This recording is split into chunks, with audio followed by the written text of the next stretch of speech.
Hey, what's up, everyone? Hello, and welcome to a brand new episode of Heliopsychosis podcast. It's your host, Vikka. Guys, welcome to the show. And yes, what an awesome journey we have got today, too. You guys might think again what's happened with Vikka again this week. Again, a very provocative title like Antarctic Secrets, Giant Animals, Mermaids, UFOs, Pyramids, right? Sounds very sci-fi, right? Yeah, but that's been happening from past few weeks, right? When we've been exploring this Antarctica origin images and trying to connect the dot with what might exist there, right? We might think some things don't exist here anymore, so it doesn't exist. It's been extinct, right? Maybe it's extinct for our zones, right? There's a lot of things shown on Monte Urbano map as we all spoke about. Many people think it's fantasy, but yeah, it's crazy. It's crazy. It's the dots that connects with Monte Urbano and the extra lands, and it's amazing. Yeah. So tonight we're going to be trying to shed some light on that possibilities of these giant animals and mermaids and UFOs and pyramids, right? So yeah, get comfortable, get your coffee, tea, wine, split, whatever makes you comfortable, and let's enjoy this ride. Like, as I say, this is not a place where you're just gonna find usual shit, right? This place is freaking exclusive, right? So yeah, let's jump in and say hello to my co-host and my good brother Gene. Gene, how are you? Hey, what's up, guys? Vikka, how are you, bro? I hear you got a lot of rain out there, man. So I hope everything works smooth tonight. Hope we don't have no glitches and catches and delays, right? So, bro, I'm really psyched about tonight's conversation, bro. I like you know, we're given a certain amount of like set rules here, and human life is kind of one of them. I try not to give the creator limitations like we have here in this world. Um, so yeah, extinct life. I've been into that for a long time. Dinosaurs and that stuff. I used to love it, but I still do. But now I think my attitude and ideas on what it really is has shifted. So I got a couple things I want to show you guys since we're on the subject of extinct animals and possibilities of what they have. So now all these pieces right here come from a collector that was a paleontologist. He was his wife sold his collection, and my friend bought it all and didn't want half of it. So when I helped him move it, he gave it to me. Now this seems to be like a saber-toothed tiger. Okay, I'm gonna pull up the back where this guy got it from. If you guys want to take a screenshot and find out exactly where he got it, I'm not sure if that's coming in too clear. Sorry about that, but I'll read it quick. Oof, yeah, not without my glasses though. So I'm gonna move on. So there's that. This is from North. I can't see shit. This is from scenic South Dakota, and this guy labeled everything from like what era they were. The narrative calls things. And this piece here is a whale bone, and this was found in. I'll try and hold it still and get good light. This was found in North Carolina off of a river inland, not near the ocean. And it's dated, like I said, the guy was a paleontologist. I don't know what he dug or what, these guys trade things and they get stuff that we don't get. So this piece of paper right here, yeah, this says it's coming from the Miocene or the Pliocene era in Aurora, North Carolina. If anybody wants to check that out, it's inland off the coast, off of some river. So apparently, North Carolina had whales in the rivers back then. And then now this piece, guys, this is the last piece I want to show you. This is like one of my prized pieces. I love this one. Everybody gets a kick out of it. I'm not really too sure what it is. All right, so here's how it goes. It's it's this piece right here, guys. Some of you have seen it. I'm going to try and get a really good capture for you and turn it around, all the different angles. It's hard to tell what this was, guys, but it's from the Smithsonian.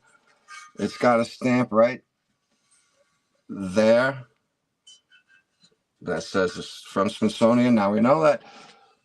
One thing to keep in mind, look at the detail of all the bone structure in here, and the lower jaw where it disappears, where the tongue should be, where the base of the skull is. This is a pretty cool piece. It's a castroplast of, I don't know, guys. I don't want to put anything in your head. We'll talk about it later, maybe. So I won't say what I think it is. You guys want to put in the comments if you think this looks like anything familiar? Let's hear it from you guys. We'll talk about it later at the end of the show, though, maybe. All right. So yeah, this is it, guys. About 17 inches long. Was that like 35 centimeters? 6 by 7. So what's that? 13 by 15 or something like that centimeters. And that's that, guys. So I hope you guys got a good view of it. Right? That's that. So Vikka, I really can't wait to hear what you got to say about what's going on with these creatures that are on the Montebello map anyway, bro. And yeah, brother, you might have, you might. That's awesome stuff, bro. We never know what we have, right? Sometimes we think, maybe it's just a copy or it's just a piece of any other animal we are used to. Yeah. But we never know, we never know. This realm is very mysterious. There has many creatures that we don't understand lived and passed from here, right? And might exist, right? Yeah. Including dragons and Leviathan and many other creatures and animals that we call at, like, fantasy mermaids, including mermaids, right? And giant birds. So yeah, bro, absolutely. For sure, in the later part of the show, there are some fossils images I'm going to be sharing. So for sure, you're going to love it. And nice. Our chat here. So yeah, let's jump into it slowly. I'm going to start with our favorite song here. So so let's warm it up, guys.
Oh yeah, trust me, bro, that the TFE was 100% fake.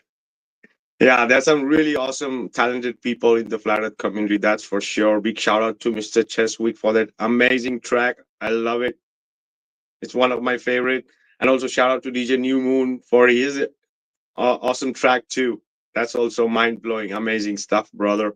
Yeah, great So yeah, tune, man. guys, you have the link there in the on the top pinned. Come and join and say hello if you wanna say hello and wanna add something to what we are speaking here. Go ahead, Gene. What were you saying, bro?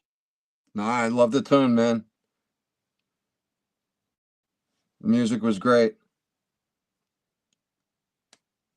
Oh yeah, it's nice tempo, right? Oh Yeah. yeah, absolutely. No, DJ New Moon, I haven't seen your another one for sure. I'll check it out.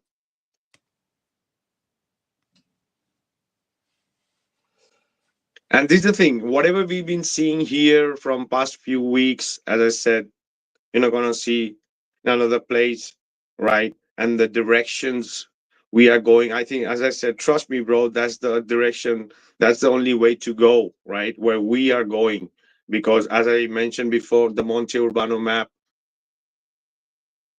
and there are many other maps which speaks about this. There are cultures and cosmologies which speaks about these ramps, right? And including, I think even in the Enoch, it's mentioned about the realms and beings and creatures, right? Where do you think the human imagination just comes to invent creatures like this? You think the human brain is developed enough to create out of imagination something like that? We humans are very good at like copying things, right, and try to describe how it looks or could be, right? More the imagination thing is maybe with the globes, space. Yeah, they do imagine crazy stuff, right? But about natural existence of elements and creatures and beings and species living on this plane or on these planes above and below, including,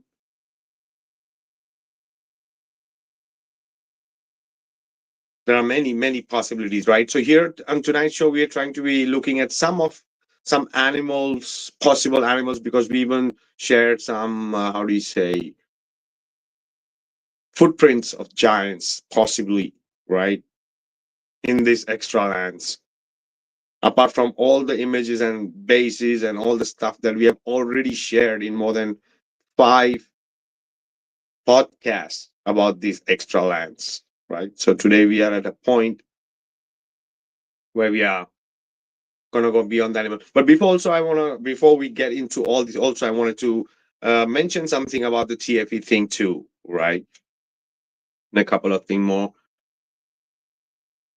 It's like last week, or I think so. It was last week. There was a gathering, like the planetary alignment, where all the like stars getting together and getting aligned. What's very aligned with this meeting of prominent flat earthers trying to understand what the TFE is, right? So, yep, amazing stuff. People with different opinion, alrighty, right? But I think that there was nothing where the people could take away with what the hell the people should believe in, right? There are people who are saying it's fake, the others not, the other ones to believe, yeah, this is the truth, this is the reality, they've been there. So what are they really telling the people? What is the real moral of that whole um, gathering, right? Should the people believe in a 24-hour sun, or the people shouldn't believe in a 24-hour sun? Because in the end, that whole gathering was maybe for nothing to but to make create more confusion, right? Now there are on the same panel people who don't want to believe that this happened, and there are majority wants is to believe that it happened. It's almost like freaking trying to save the ass of these two people, right? You can, the people who have eyes to see, you will see it clearly. It is to save the ass of Mr. Jared, Austin, and everybody related to that project, right? And I'm telling you guys clearly, whoever is freaking defending these people, especially these two people, is questionable. Better open your eyes for the long run, because this shit is not the last shit. Right? The way the things are going, there's more to come. And a lot more to come. Right? So keep your freaking eyes open and your ears open. And what to trust and what not to trust with this whole shit. Right? Just because people are getting together and talking good about something, not gonna save nobody's ass. Nobody's. Because the thing is more clear. Who's been freaking around and playing around with the community and giving shit, right? Each and every one who's trying to defend these people is questionable.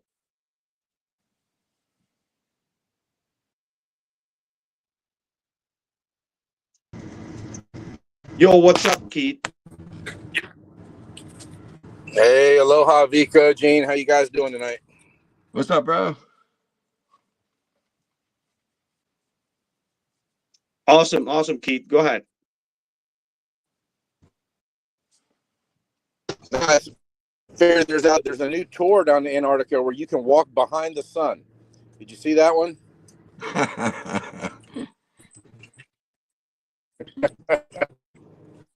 That's pretty good. I don't hear you very clearly, Keith. Yeah. Go ahead. Yeah, I'll have signal in a minute. Yeah, your guys' thoughts, what I just mentioned, guys. Go ahead. Bro, I'll tell you my thoughts. I let go of the whole thing. I don't care who said they saw what. You know, I noticed a few people jump ship, and I'm okay. Like, yeah, whatever. You know, that's up to them to do. And I'd like to know where some of these people found their pinpoint maneuver to do that. What was the crux? Where was the crossroads where you said, okay, I'm not a flat earther anymore? I'm curious to know some of the answers for that. But other than that, I really don't care. You know, it's about division. Who's playing what part to do what? I really don't know. So I'm just going to try and stay unaffected by it. And my Well, yeah, opinion the is way those these people are people. complete. Go ahead, Keith. I just saying, in my opinion, those people who have allegedly flipped are completely irrelevant. They're old school. They were questionable for a big part of the whole time they were allegedly flat earthers anyway. And there's some strong speculation coming out, and if it hasn't been released today, it'll probably be released tomorrow. Of why, a very strong reason why all 3 or 4 of them have allegedly flipped. Oh, really? Yeah, time will tell. Yep. Yeah, I'm really curious to hear that. What do you Same mean the 3 reason. or 4? What do Same you mean reason. the 3 or 4, Keith? The old school guys, and the girl. Patricia Steer, Yeah. Robbie Davidson. Yep. Paul on the Plane. Yep. And then one other, I think, but the speculation is they all flipped for the same reason, and it's not a good reason. It's not good for them. But anyway, that'll come out in the next day or two. If it didn't come out today already, I'll let you guys know. Yeah, definitely keep me posted on that, bro. Please. Oh yeah, brother. As people are saying, they're just preparing for the documentary. This flipping after is just for the documentary for the people, and these people were never flat earthers, right? So everybody around them too, who were defending them and who are still defending them because they're in their right. What the hell is going on? I think that'll still unfold. I think some people are probably in shock. I really do. The way it seems in the community, I think it's just too shocking. Either that or maybe some people are that uncertain, or I don't know. Maybe they're part of the other side too. I don't know. Oh yeah, and still, I think the people who are right now even defending these people, many of these people are still trying to keep those whole TFE gang and themselves in the scene, right? So the picture is very clear, guys. The picture is very clear. It's psyop after psyop after psyop, right? You Hit know who piece else I was saw? after hit piece after hit piece. Go ahead, Gene. I saw the guy from Melodome, Austin. He was talking about things being hid behind the curve today too. He's on the other side now too. Oh yeah, already from the time the TFE happened. Yeah, it's not very recent from Austin, but I heard that now he's called Mellow Globe, right? Who's that? Who's Melodome? I don't even know who that is. Yeah. What's his name? Mike? That's No. that's not Run Boston Bear, is it? Nah. No, that's JT. Okay. He's cool. We met him in Yeah. Nashville, Keith. Yeah. I remember. I'd be surprised if he flipped. I think it's Austin Thompson. I think his name is. Okay. Yeah, I don't know, but like I said, there's a very strong, very possible reason why all of them flipped, and it's all for the same reason, and it's not just for them to be part of the documentary. They might all actually be forced to be part of the documentary. But like I said, I mean, we have so much against that documentary. It's not even out yet. When it comes out, I'm sure there's going to be even more. But they don't have anything except for a weak argument based on a false assumption. And I don't know if you guys, I didn't watch all of it. There was a 2-hour video released by Space Busters who just went deep into it, saying there's no proof of any 24-hour sun from any military or government base. It's been down there for decades. He checked all the footage he could possibly find. There's not even a report of a 24-hour sun, let alone an actual record or recording of it. So that's on what's the guy's name? Space Busters, and I think he used to be friends with Jaron. So if you guys haven't seen that, I watched about half an hour of it so far. That's damning. It's absolutely damning for their claim that they saw a 24-hour sun. Yeah, Hi, good. It everybody. should be. Check it out. Just to give you my take on that. I believe that documentary, whatever. How are you doing? Good. Thanks. How are you? Welcome, bro. Sam? Yeah, go ahead. Just when you think about it, that documentary can only be like a desperate move. Why? Because first of all, that TFE there, is not a success for them, and the proof is that even the mass media don't want to talk about it too much because I believe they're afraid that it can backfire on them. There's so many inconsistencies and proofs that it was fake. So now what's going to happen if they make a documentary?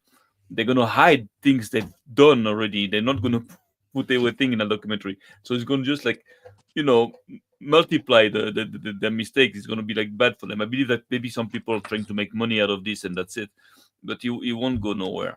Now the thing is that if they make a big deal out of the thing that there are like flat earthers that come back to the globe, that's okay. How many are they? Like 1, 2, 3, 5. We have like hundreds of millions of people that were globers and they became flat earthers. So what? Yeah, this month. Yeah, exactly. We lost 5 flat earthers and we gained 5 million flat Exactly. earthers. They want to play with this. They're stupid. Those people are stupid. They don't know what to do anymore. Oh yeah, I just wanted to mention Gary Nemesis, right? Cool. I have to check it out, but you can always jump here. There's a link in there, call in link. Come say hello and tell us what's up. Yep. Yeah, these people are not trustable, guys. So none of them, right? None of them are asked to be trusted. Like with all the hit pieces. Yeah, and for what And you around, said there. Yeah, it's just too obvious, guys. It's freaking too fake, guys. I You have to know. be you have to be You have to be really out of retarded. your mind to believe all these people who are Exactly. trying to sell us that this is all good and this is happen. And dude, this is for a long run to screw the flat earth. People need to wake up, guys. Yeah, go ahead, Sam. That's just, in the flat earth community there is all kinds of people. That's normal in every community. So you're gonna have like people that are very much convinced of what they believe in, and you're gonna have like, weak people also that, they're here with us and but they're not too sure of anything. So this is gonna be for me the, the targets for these people, to just try to take away from the community, the, the weakest link, if I can say like this, like the people that still, don't understand everything, but they're just in, for the ride with us. Because look, if you're a flat earther, and if you already figured out, that they didn't go to the moon, that all the NASA pictures are fake, it's all CGI, and all these scams. How can you believe that TFE might be, somehow right? It's not possible. It's like so if you have doubts about the TFE, and you're a flat earther, you got a big problem, because then you can have doubt about, the moon landing now, and the NASA. Maybe NASA is not lying also. So people that I believe in the community believe that there is like one chance in 1,000 that TFE, is a real thing. I don't know if we can call them flat earthers really, or like they're not. I don't know. You gotta be crazy to believe so. In the beginning, yes, I couldn't. In the beginning myself, I was like, okay, well, let me see. But real quick, you can see that it's all fake. It cannot be. It cannot be real. It cannot be real. It cannot be. There's no South Pole. There's nothing there. There can be for me 24 hours. So anyways, even though there are terrorists now, I don't see how it's possible. But anyways, that's just to. It's not. I mean, if TFE was real, then the moon landings were real. Exactly. Rovers on Mars are real. There's a real Tesla out there floating around in space somewhere. Or it's all fake. Yes. Oh shit, man. That means it's not for like stupid people. It's for like total retarded. I believe they're trying to regroup like total retarded people around them, not just like stupid people. Because at one point we were also stupid. We are still stupid. We still believe things that we'll find out are not true. Maybe down the line, but to believe this, to believe in the moon landing, to believe in that TFE, you have to have like a problem. You have to talk to a psychiatrist. I think it's like it goes beyond stupidity. It's like madness. You have to be crazy. Well, yeah, that's heliopsychosis, what you're describing, Sam, and it's not really anybody's fault, kind of.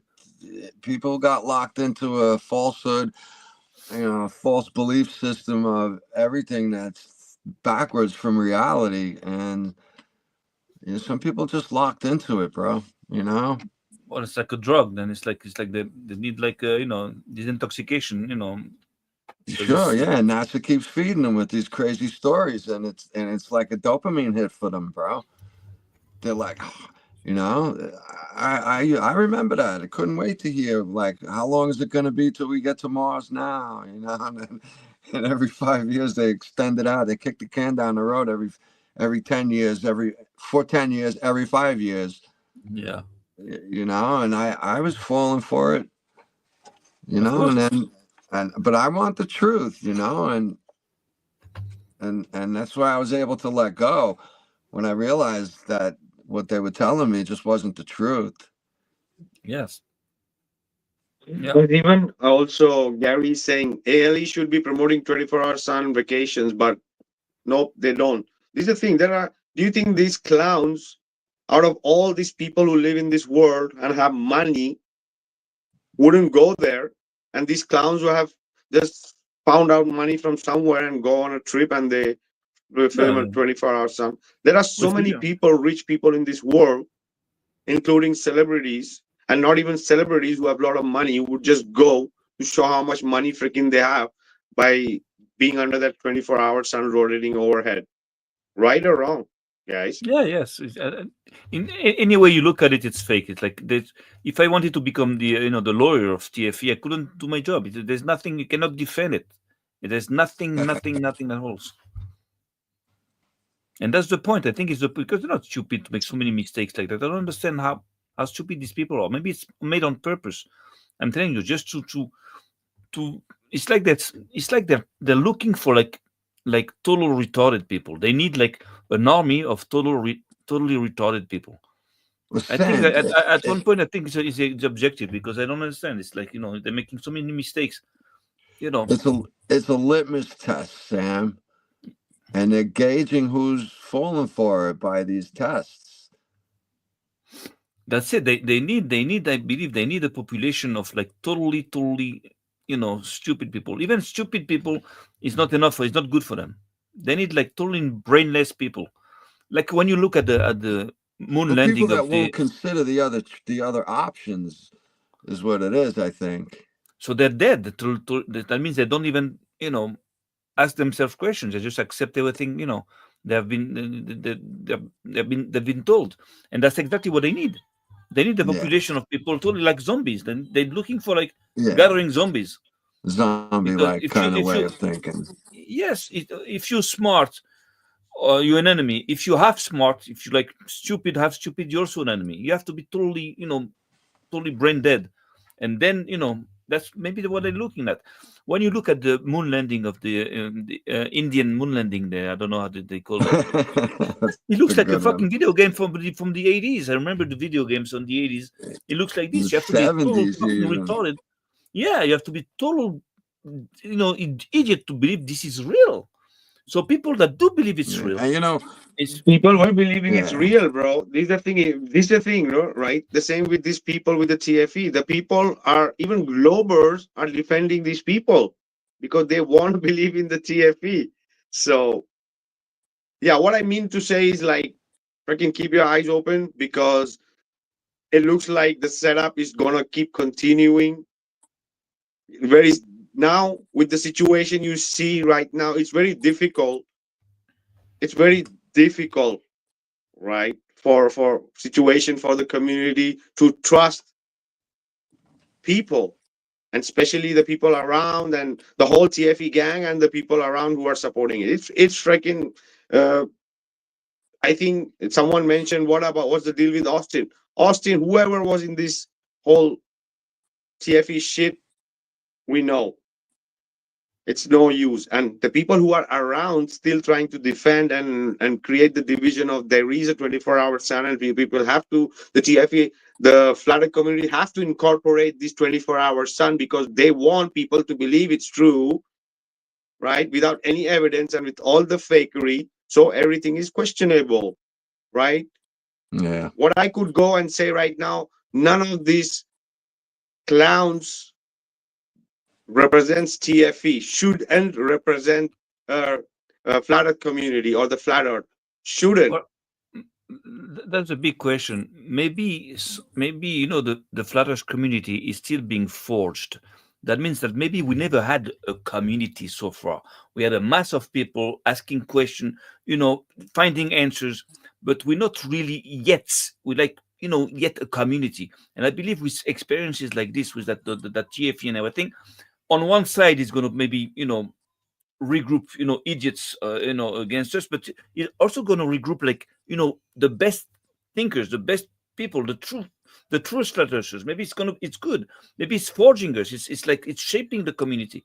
I believe all this is like shaping us. I don't care like about having like 5 million sheep. I prefer to have like 100 lions than 5 million. Oh yeah, sheep. absolutely. Everything is for a reason. Absolutely. But the people have to be awake, because the problem we are today is because the people were so indoctrinated, blinded by these people, they couldn't see that they were fucking grifting and mining the community from a very long time. That's it. That's a good experience for us, because out of this we have to get stronger. And again, it's always my speech, me, and more organized and more like a solid community. It's going to make us strong. It's going to shape us. It's like going to war. The guy that goes to war is not a kid anymore. He comes back a man. It is, so it's the same thing. It's like it's good to realize that we are in the middle of a war, because these people invest a lot. Forget about that Duffy guy and everything. Think about NASA and all that. They spend like money without limit to lie. And that's why you have to realize that that. Oh yeah, we know, Sam. We know NASA is deception, and many other controllers are deception. But having this deception in the community and people not seeing it, there is my problem. I'm just saying, filter out things and see clearly. Like, don't fucking trust anybody. Don't even trust me. right? I know, Whatever I'm showing here or whatever I showed here, don't trust me. Also, but the community so far reacted so kind of good, because I believe that check it out, with everything what happened, we're still here, we're still regrouping, we're still talking, we still and we expose things, even expose our own so-called friends, like flat earthers, that were not flat earthers, that we realized now that could not be flat earthers for reacting the way they did. So that's not so bad.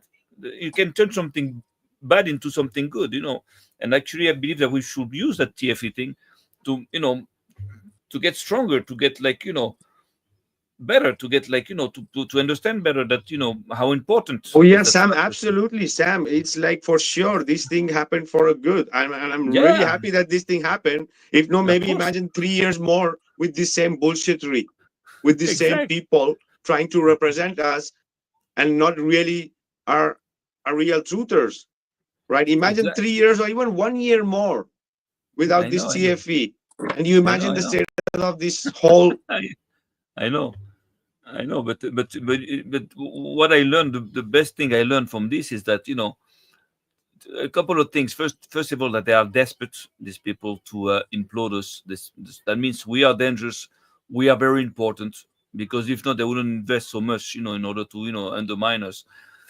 So that's the first thing. And second of all, that they're not so strong, they're not so smart, they're not so, even with all the money they have and all the connections, they're nothing. Oh yeah, They're beatable, we can beat them easily. But the thing is that, again, as a structure, as a community, as something organized, not as a flocks of of animals in the wild, like going a herd of like caribous or some shit. So we have to be more organized, and then we can be very dangerous. I believe that is what they fear. They know that we have the potential. We have an enormous potential. First of all, we have, I believe, hundreds of millions of people with us. So it's a force. It's like it's a power that's sleeping. We are sleeping giant.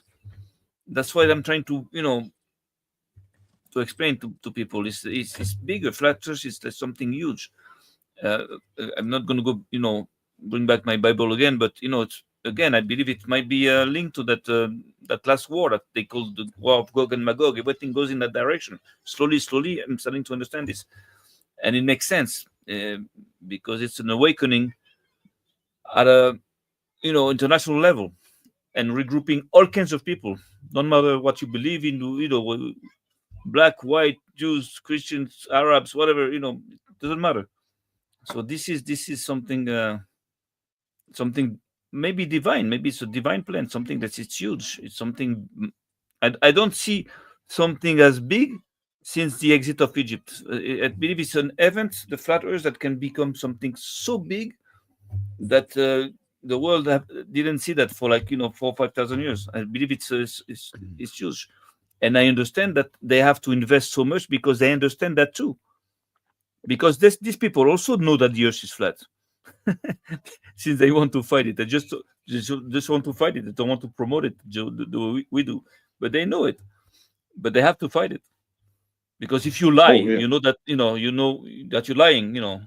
So if those people lie and they engineer all this fakery, so they know that the earth is flat, but they want to fight this idea. So they have an ideology. They have something that drives them to fight this.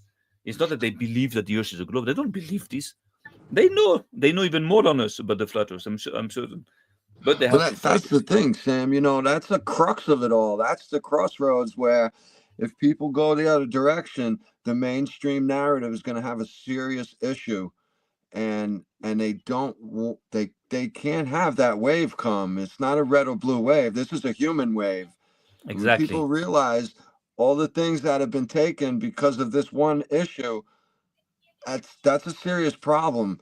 And it just makes me wonder more. The biggest thing I got out of this Duffy thing is really not how much of the flat earth is really coming from the top down rather than from organic grassroots. Oh yeah, Bob. Hey, let's welcome Lowry. Lowry, how you doing, bro? Hey guys, long time. Oh, How's what's it up, how's it brother? going? Hey man, I How you just I had doing? Good, man. I just had a few minutes here before we go live here in like a little over an hour. But Marty Leeds laid out basically what we'd all been talking about for a little bit as far as the four major defectors, what they all had in common. This includes Duffy, so you say five. They were all in financial trouble. And as far as Patricia, Jaron, Robbie, and Paul on the plane. But Patricia got a new Mercedes. Yeah, and then she also posted today that she said she traded in her old one for a new one. I don't know if that's just because she's doing damage control or whatever, or she took it back. I'm not exactly sure what that post was today. Okay. But they were all in because of this Axion deal that they did with crypto. Well, basically what happened was somebody higher up in crypto, I think maybe even Richard Hart. Don't mark my word on that part. They got the rug pulled out from under them on that Axion deal, and then they realized that what they had done was an actual federal offense facing prison time. And again, look into this further. They had a whole channel on YouTube about Axion. This was happening, I think it was last year. So we've been constantly trying to trace back everything that's been going on with at least those four. And why are they the ones like copying, basically Unified Front, text that, hey, we're backing off or whatever. Basically, they got a script to read and they have to read it or else they're going to jail. It's kind of, if we wanted to boil it down to the pressure points. So, and Marty, if you watch Marty's sermon today, he's really good at taking these things apart and putting them back together. He takes you through the details of what happened.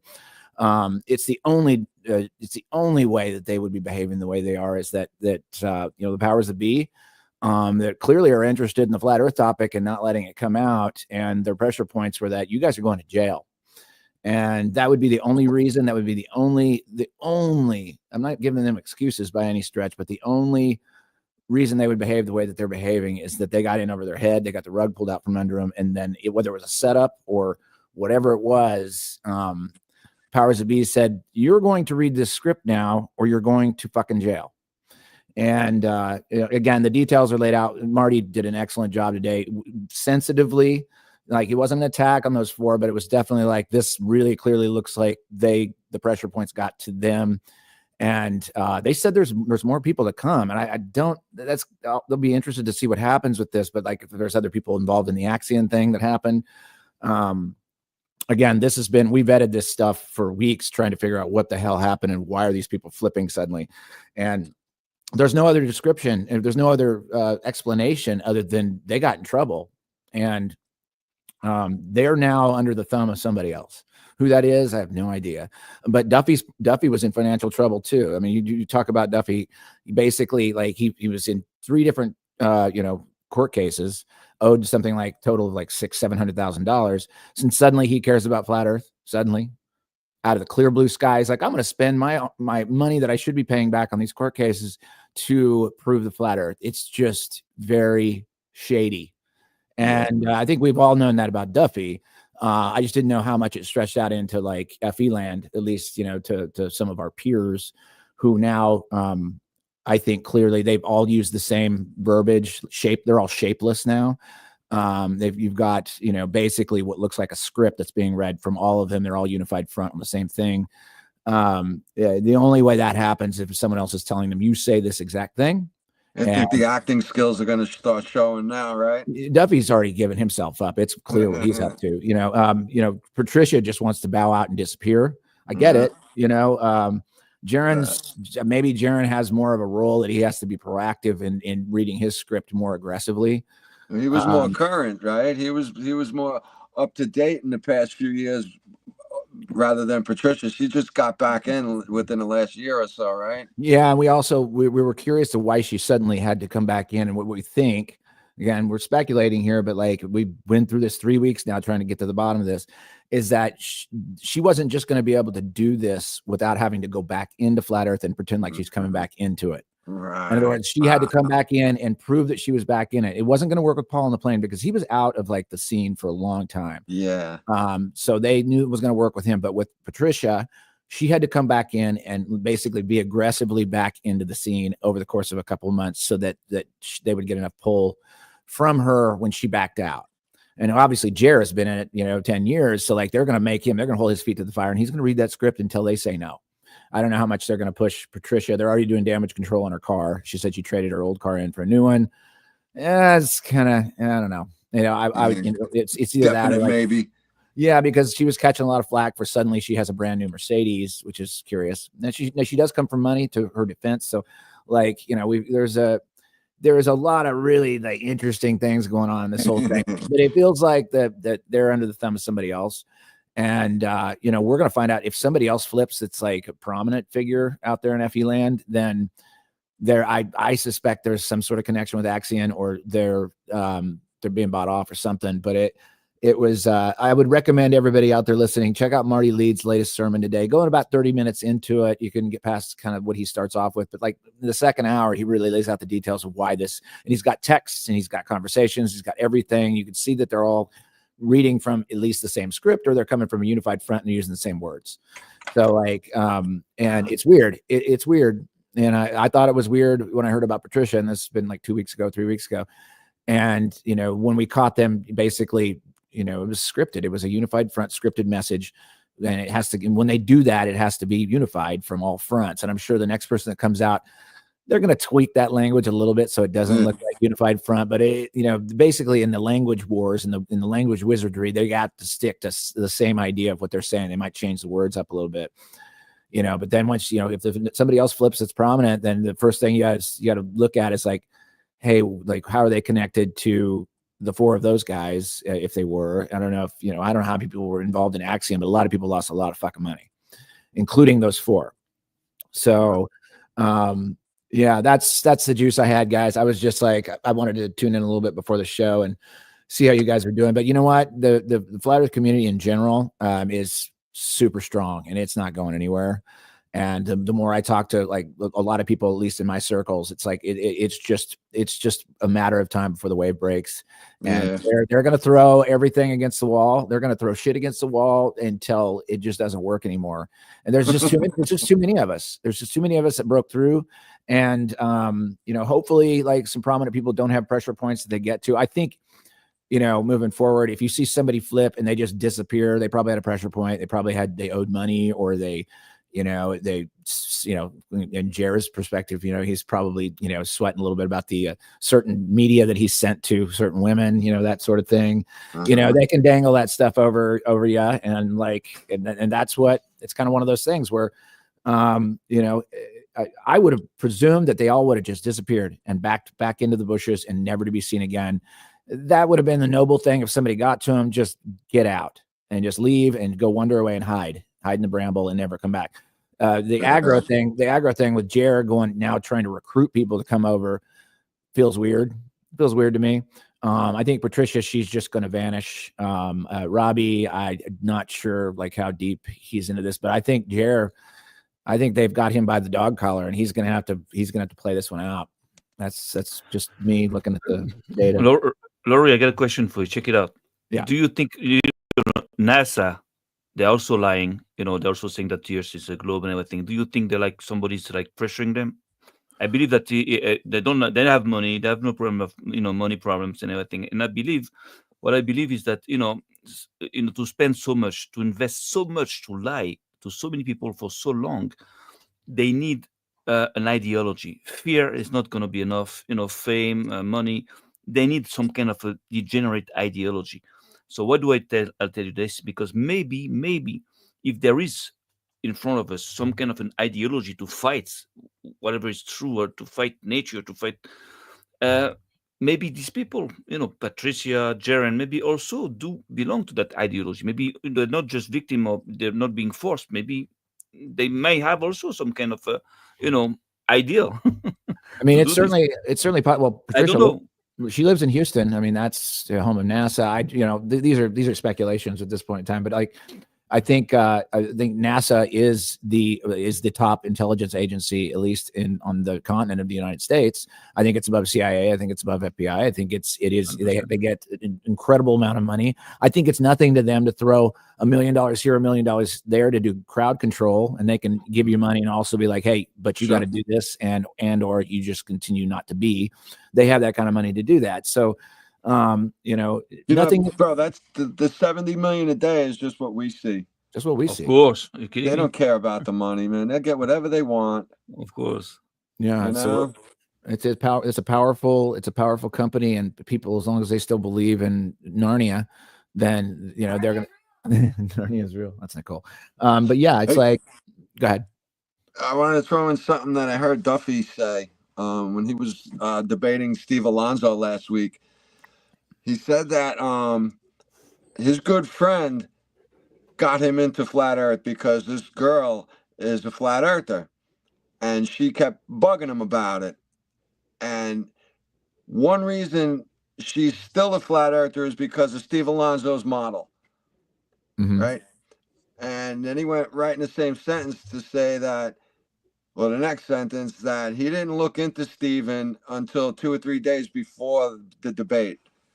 And to me, that just, there's no way that added up. A guy like him didn't even look into Steven Alonso when his good friend is a flat earther because of him.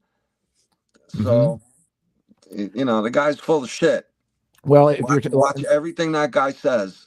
Yeah, Duffy gives up. He gives up his position a lot. He actually, you can see, like, he was totally scripted. I think it was the debate with Nathan Thompson, and the totally scripted first 2 minutes of his opener, and he basically starts rattling off names of people who are flipping. I was like, how do you know that? Is this something that you knew before? Did you know this a couple days ago? Did you had it ready to go? And so, like, that was curious. I was watching that. He's nobody's trusted that guy, at least in our circles over here, since we saw him. And now he's given up his position. He's telegraphing all his moves.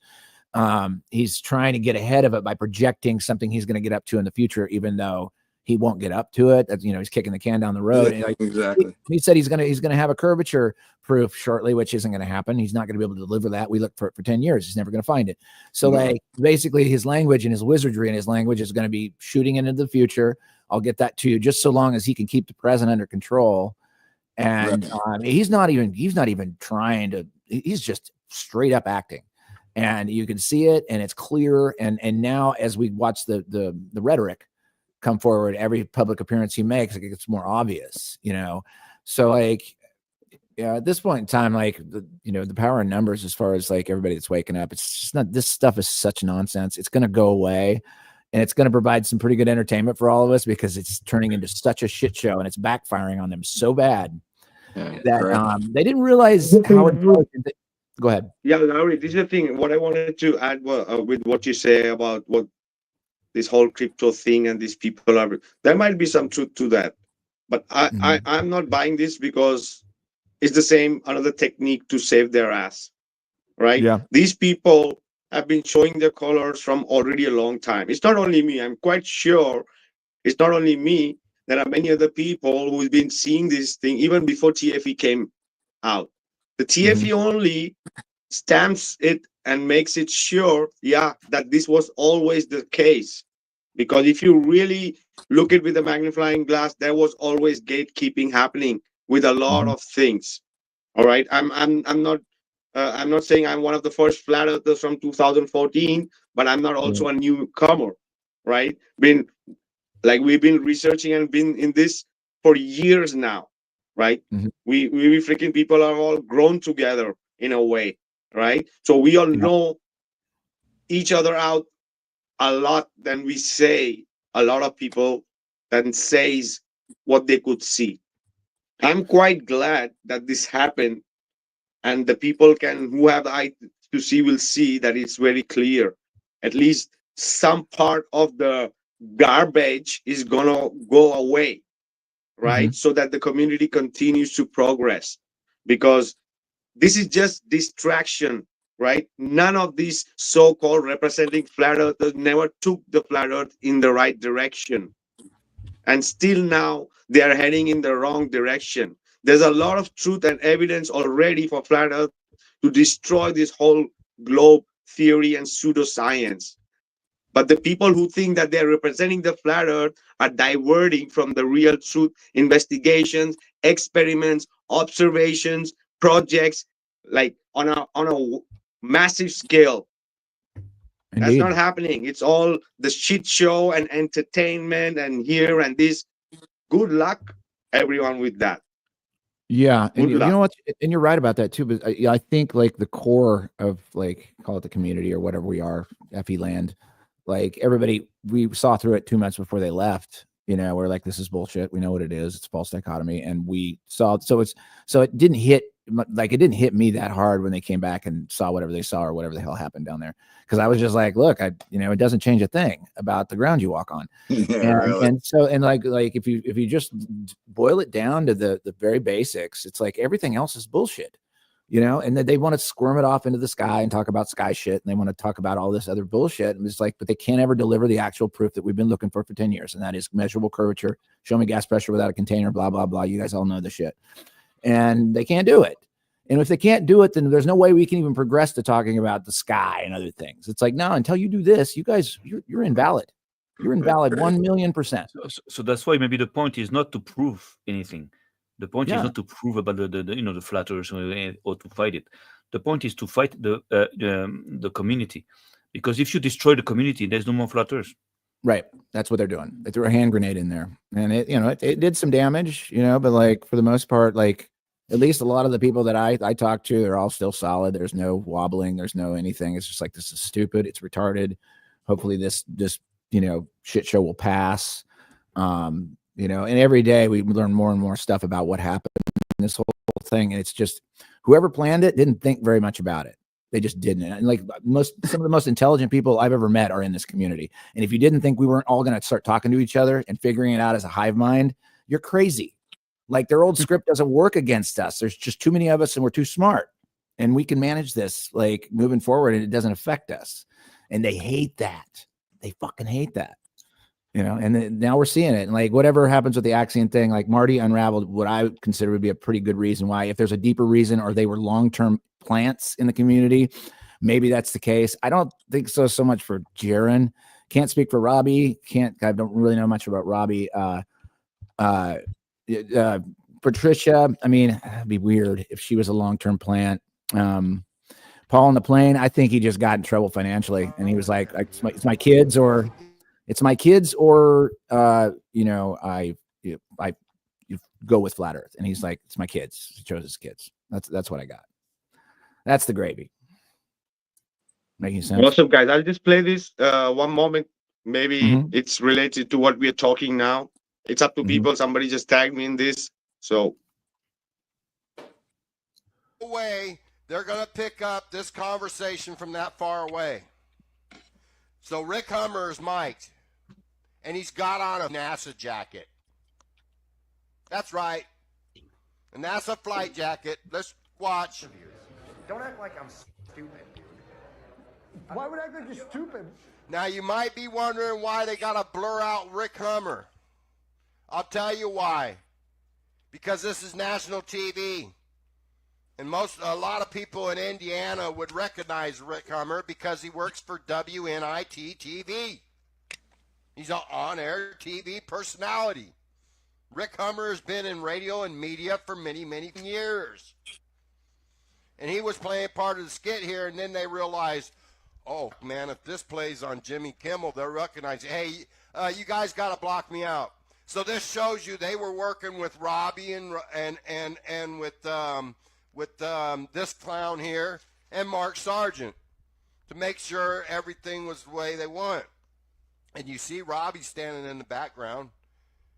He can't tell me he doesn't have a clue that this guy's part of Jimmy Kimmel's crew. Just keep playing. Don't do that. Okay, so hold on a second. Can you pause that for a second? Oh my God. So, okay, so Rick Hummer got fired from that company in Indiana after showing up at this festival. So I'm not really buying this line because I've known Rick Hummer also for a decade. He got fired by being seen by the producer's daughter of the TV station, or it was the TV or radio station he works for in Indiana. They saw him on there. Boss called him, fired him the next day. So unless that's part of the psyop also, I'm not really buying this line. Who is I know the voice who's the voice that's talking this? I've been listening to a lot of his videos. That voice sounds real familiar. Who is it? I know like this guy. This guy's got some good ideas. He also takes it on a tangent a lot, and this feels like a tangent because I know for a fact Rick Hummer got fired for being at that convention for confronting He confronted the dude with the one-legged guy from Jimmy Kimmel. He confronted him, and somebody saw him. Somebody saw him on TV, and it was from their company, and he got fired. So I'm just not buying this. But go ahead if you want to keep playing. Oh, yeah, the thing is, Lowry, that for example here, even Robbie Davidson was part of all this bullshit because he was already setting it up with. Oh yeah, Robbie was definitely part Logan of it. Paul. Robbie took right? money. He took money from the people to let them in to make fun of the conference. He took money. That happened. Yeah, and he did it on another conference too. So it's not trustable from the time he was there doing this grifting. It wasn't trustable, but the people were trusting him. So now that he flips because of a crypto, dude, these people are milking, and they were milking, right? And now I'll this is their last jackpot to take whatever maximum they can, because they know in few years it's all gone. All of these people. Yeah, and I'll tell you, The grifting is gonna dry up slowly.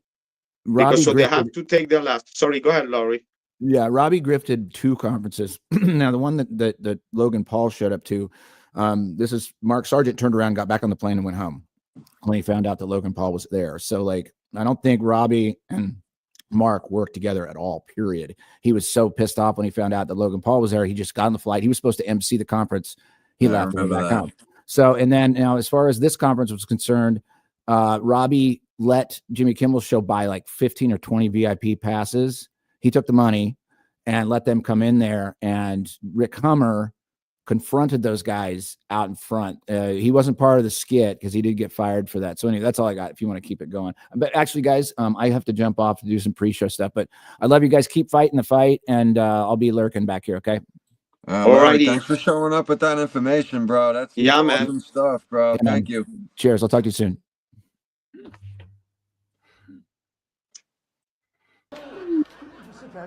Why would the expression Daryl Hannah fell off the face of the earth exist if the earth wasn't flat? Interviews.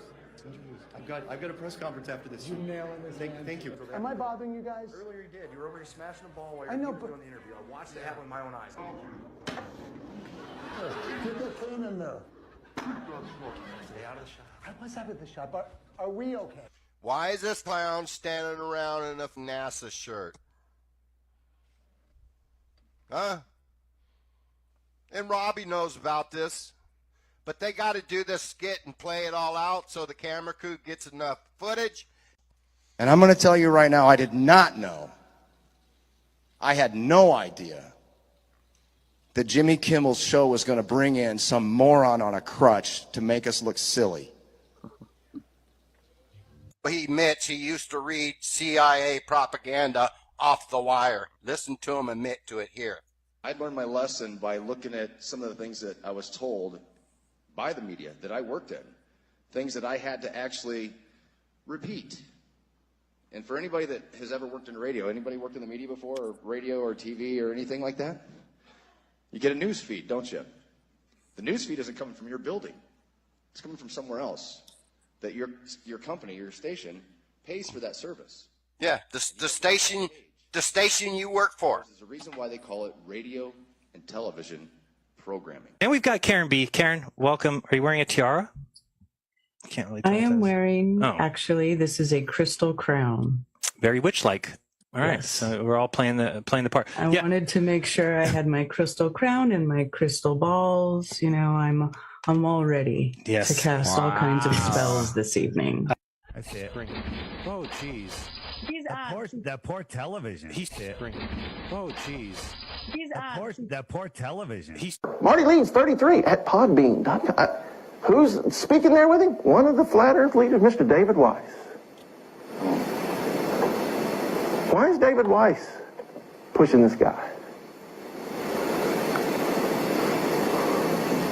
Makes me wonder. But do you see? He's got the Masonic symbol in his logo. Not even in a cryptic fashion. Just there.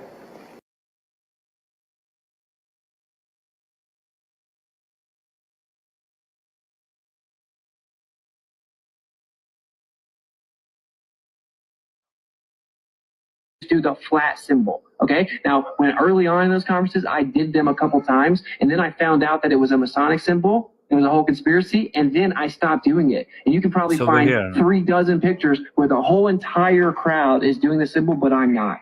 Okay? That's the only quote-unquote Masonic symbols that anyone can say that they find. I can almost see my house from here. We are already 1/20th of the way to outer space. 19 more to go. Time for fold number 2. Whoa, guys, you guys know I'm afraid of heights, right? Fold number 2's done. That was easy. Are we gonna need an oxygen mask? Open the door, or I'm gonna bang on the door until you open it. Are you ready? My daughter is asleep, Nathan. You can stop.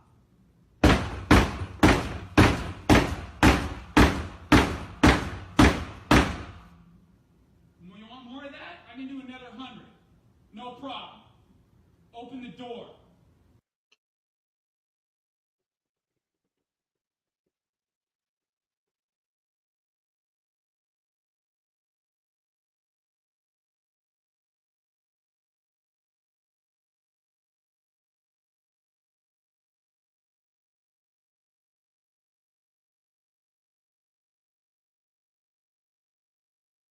Witsit, I think that he is an honest dude, down to earth, very knowledgeable, great debater on the subject of globe and flat, and a good representative of the FE movement, if you will.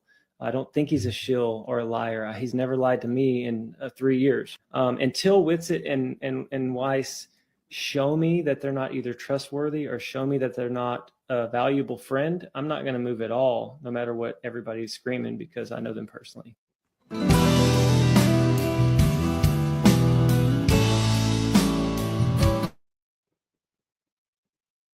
A Freemason. But I will tell you this story about when the Masons tried to approach me. So I was in the Army about, let's say, I was in the Army around 8 years.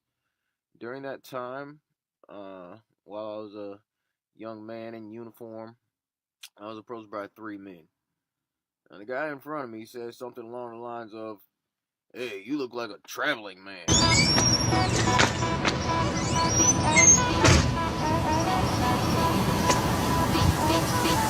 I'm like, okay, I don't really know exactly what a traveling man is.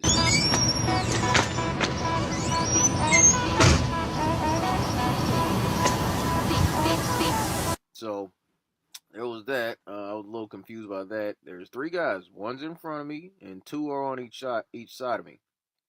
The guy in front of me says to the guy on my left, "So what do you think?" This guy raises up my shirt, like grabs the back of my shirt, raises it up, kind of looks at my butt, and says, "Oh yeah, he'll do just fine." Resembles a Masonic hand gesture? I don't know what to tell you. It's ours now. Resembles a Masonic hand gesture? I don't know what to tell you. It's ours now. Of course, there's no absolute concrete proof of the flat Earth. Outside only, she eats children. And by that, I mean weekly. That's actually funny.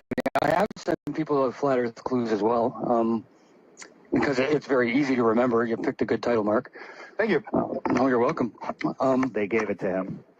And in our opening, did you say Mason? I thought I heard you say Mason. Mason jars, which means then yes. Wondering. That is a code word to my Mason brothers.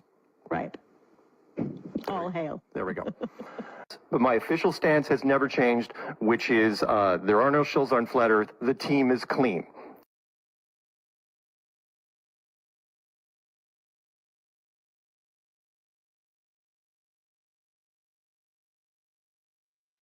Yeah, the team is really, really clean.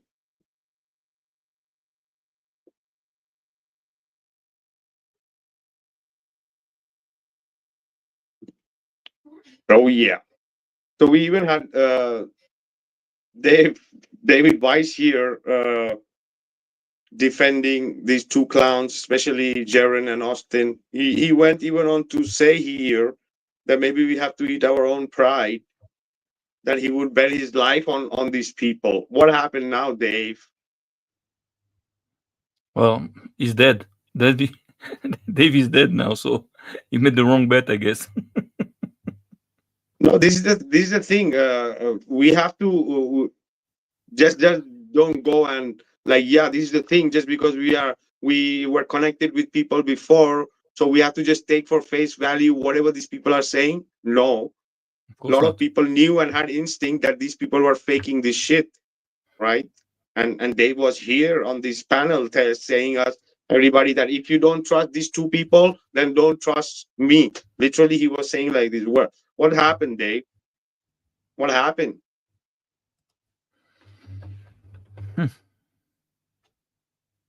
Right. So still right now, because we are showing the fakery, right? If we have to eat our pride in the future, if it was wrong, for sure, but it's not going to happen.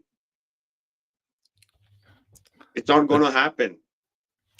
But that was what I was talking about, like about an ideology. See, if you see that all these people are like linked with the Freemasonry, and we know also that all the astronauts, are all Freemasons.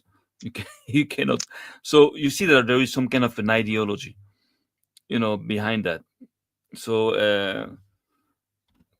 that's the thing. There is some kind of an ideology that drives these people to betray, to fight flat earthers, to make believe they're like flat earthers and they're working for the other side. You have to be motivated for that. I don't believe that fear or money or whatever other reason is good enough. But the ideology, it's an ideology. There is a plan.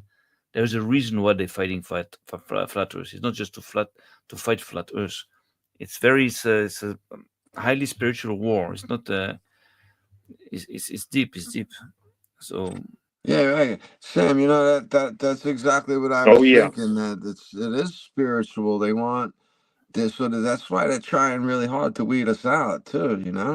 Exactly. And maybe only a certain amount of people are going to understand a certain amount of things. And this could be how they're weeding us out, bro. They could all already have every single one flagged and marked, and when I was in the States, like I'm talking about in the years 91 to 98, and I was a successful, young kid, running bakeries. And at one point I was always like attracted by like, secrecy and occult and all, secrets and stuff. And there was a guy that used to come to the bakery, buy some bagels every day. He used to be a select man of the village, like a mayor. And he had that big Freemason, ring there. Yeah. And I always, I was talking to him all the time, and I was interested into joining. And 1 year and a half after I told him that I was interested in like joining, they came to my house, 3 guys. They checked my house and everything, and they made me join. I joined the Freemasons in Boston, in the Boston Lodge, for like 1 year. And what I saw wasn't like, bad. It was like good guys, once a month we were like putting like a suit on and, doing all our things. But I learned a lot. But then after that, when I came back in France and everything, I tried to join this movement, but I saw that it was like a different kind of mentality, and I just left. And then when I came back to the Torah, I understood that it was something that very evil and it was fake. It was like and I understand how it worked. But the thing is that, just to let you understand, is that at the beginning, what they tell you is that actually it's like Freemasons is like builders of societies. Like we want to build societies around like values and like the belief in God and everything. So of course, this is attracting. And but since in the beginning it's like all nice and everything, and you see like good people, really there's no conspiracy at all. But since you adhere, you join something like an ideal, like to build a better society, made out of values and human values. So that's important, that they can take a big place into your life, and slowly whatever you're going to be asked to do, you're going to accept, because it's for the greater good. I didn't get to that point because I was just like a novice. I just did like a year and that's it, and then I never joined again. I burned I threw my ring in the Dead Sea. my diploma, that I burned it and everything, because I realized it was like against the Torah, because they make you believe that you serve God, but actually it's something else. But just to tell you that the ideology is very attracting. It's like building a society where everybody's like brothers, and like around values. Yeah, So they maybe sell you a dream. yeah, it's like it's a dream. But as soon as I tell you something, as long as something stays in the dark, and you have to do like to keep secrets and to like not expose yourself into the light, so that can how can I say that can attract all kinds of bad things. I mean, people can use you. They can tell you, okay, do that, it's for us, but actually working for another cause, for somebody else. It's like a guy working for the CIA, right? He's gonna get a mission to accomplish. So maybe he's gonna believe that it's for to save American lives, when in fact it's just to take care of private interests of some corporations, or some evil things. But he doesn't know. He's an agent. We send him somewhere, we pay him, and that's it. So people don't know what's going on, who's behind all this, and because it's secret. Oh yeah, I think let's leave the TFE for here, right? Just keep your eyes open, guys, with everybody, with everyone, including us too. Keep an eye freaking on everyone. Yeah, yes, of course, of course. Don't trust nobody, of course. Of course. Of course. So yeah, let's jump in. Yeah, let's try to see. We had some things to share, right? We shared already a lot of stuff with relating to the Antarctican footages and places and possibilities and few animals, right? So some of this image you might have seen before. Some of these, right? There are seals and penguins and different birds. So also, you guys were also trying to, how do you say, decode the part of Monte Urbano, right? You, Sam, and yes, we found a lot of things, a lot of very interesting facts. Things, yeah, but the deep shit. Oh yeah, for example, here you see some kind of whales, and so there are some images they didn't allow, right? So they were even speaking about how do you say, animals in the sea which were not whales and like very different, right? So some images they didn't allow, right? Yeah. It's a possibility also that there is like a mysticism over there. I'll tell you why. Because at one point you see in that map like a big bird, a huge bird, picking up like an elephant. So of course we know that in this world, and maybe in the world before that, maybe there were no animals capable of lifting such a weight. But when you analyze where the two birds are, that are picking up elephants are, positioned, they're facing actually the Magellan, Strait. And over there, it's known that there are very, very strong winds. So maybe it's possible that a big bird, carrying such a big animal, actually, represents a strong wind going that direction and another one going this way. It's possible also. Maybe not. Yeah, Sam, you know about the condor. Sam, you know about the condor, the Peruvian. You know how big is that condor? Yeah, I know. It's 1 meter 20, 1 meter 30 high or something. Yeah, I know. It's very high. So you imagine, because all these birds, they are showing in the southern parts, right? It might be possible that apart from the representation, right? Yeah. That there were animals. Yeah, it's possible. Everything is possible. No, I have no problem about this. So after this, yeah, go ahead. No, just because since I'm used a little bit, like to learn about and to investigate in very ancient scriptures, so I'm used a little bit of like everything which is mysticism, that is just like a way to hide simple facts and simple truths, but it's been packaged with mysticism in order to protect the the information to be known by anybody. That's it. But it's possible also there were monsters. There were like big monsters. I have no problem with this.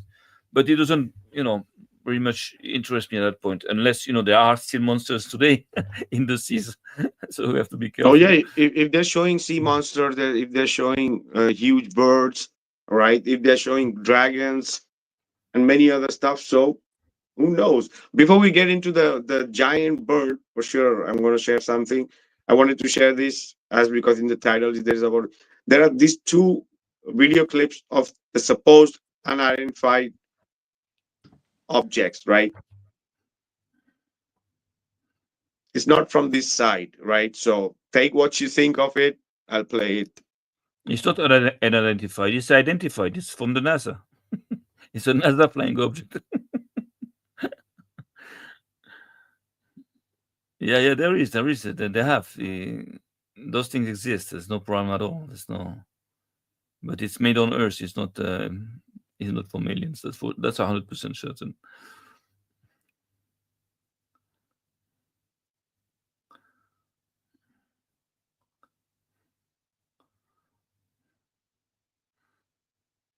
Yeah, could be German. Could be the German from the Check it out. from I the tell you other something. side. I'm a very pragmatic person. I don't, I'm always like I like to demystify things and everything. But I tell you, one day in southern France, I've seen something like this, but not exactly in that shape. It was within the cloud. It means like the cloud was like was like surrounding that thing, and you could see like the shape of like windows all around, and it was close to me. It was not very far away, and I've seen it. I say, what the hell? And the time it doesn't impress me. I don't care. I know that there is technology to do these things, but I know that those things exist. But I know that there are also through history that we, Nazis started with this, and the NASA took back that project. I believe such a project of the UFOs, could have never been able to be continued without having a fake space project to cover it up. I believe one of the main goals of NASA is to keep on, developing that huge project of the UFOs. I believe they're being made here on Earth, and whatever they want to do with it, maybe fake, to fake like a encounter of the third type, and make people believe that aliens come from space and there is no God and there is it's possible. They have all kinds of No, plans. you know what? Aliens are going to bring a new disease that's going to really do damage, bro. We don't need the aliens for new disease. We have all these people. But if they have something solid with a reason, and they brought it from outer space. Now it's out of our hands. Now they got to do what they got to do, and that'll be in everybody's house. So that's the big question: is there an outer space? Is there like a depth in space? No, I don't think it's from outer space. I think most of the stuff I see in the sky, I just think these militaries playing games. They're just trying things out. Yeah, of course. Imagine if you can have like some kind of a plane like this, some kind of a weapon like levitation this. Technology. It's like you can dominate the world. If you have a fleet of those things, you can dominate the world. But I believe they don't want to do better than this. They want to dominate the world, but first they want to to break the idea that there is a dome and there is a God. And they're gonna say, okay, God is an alien. Something they have all kinds of. No, aliens will eliminate God, though. Of course, that's a plan, but it won't work. It's like the TFE. It's going to be another TFE fiasco. That's why they're very prudent. They're preparing people through movies and through how many movies there are like on alien invasions and aliens among us and. And you see this one, guys, even this one is very strange. But do you think this could be technology from the people from the extra outer land, as somebody is saying in the chat, right? So that we don't really fully understand. But this could be really even humanoids from the other part, right? So not from the outer space, right? The outer lands. Yeah, outer space, out of our space. They're out of our space. They're like beyond the wall. These are the two clips that came out of that, right?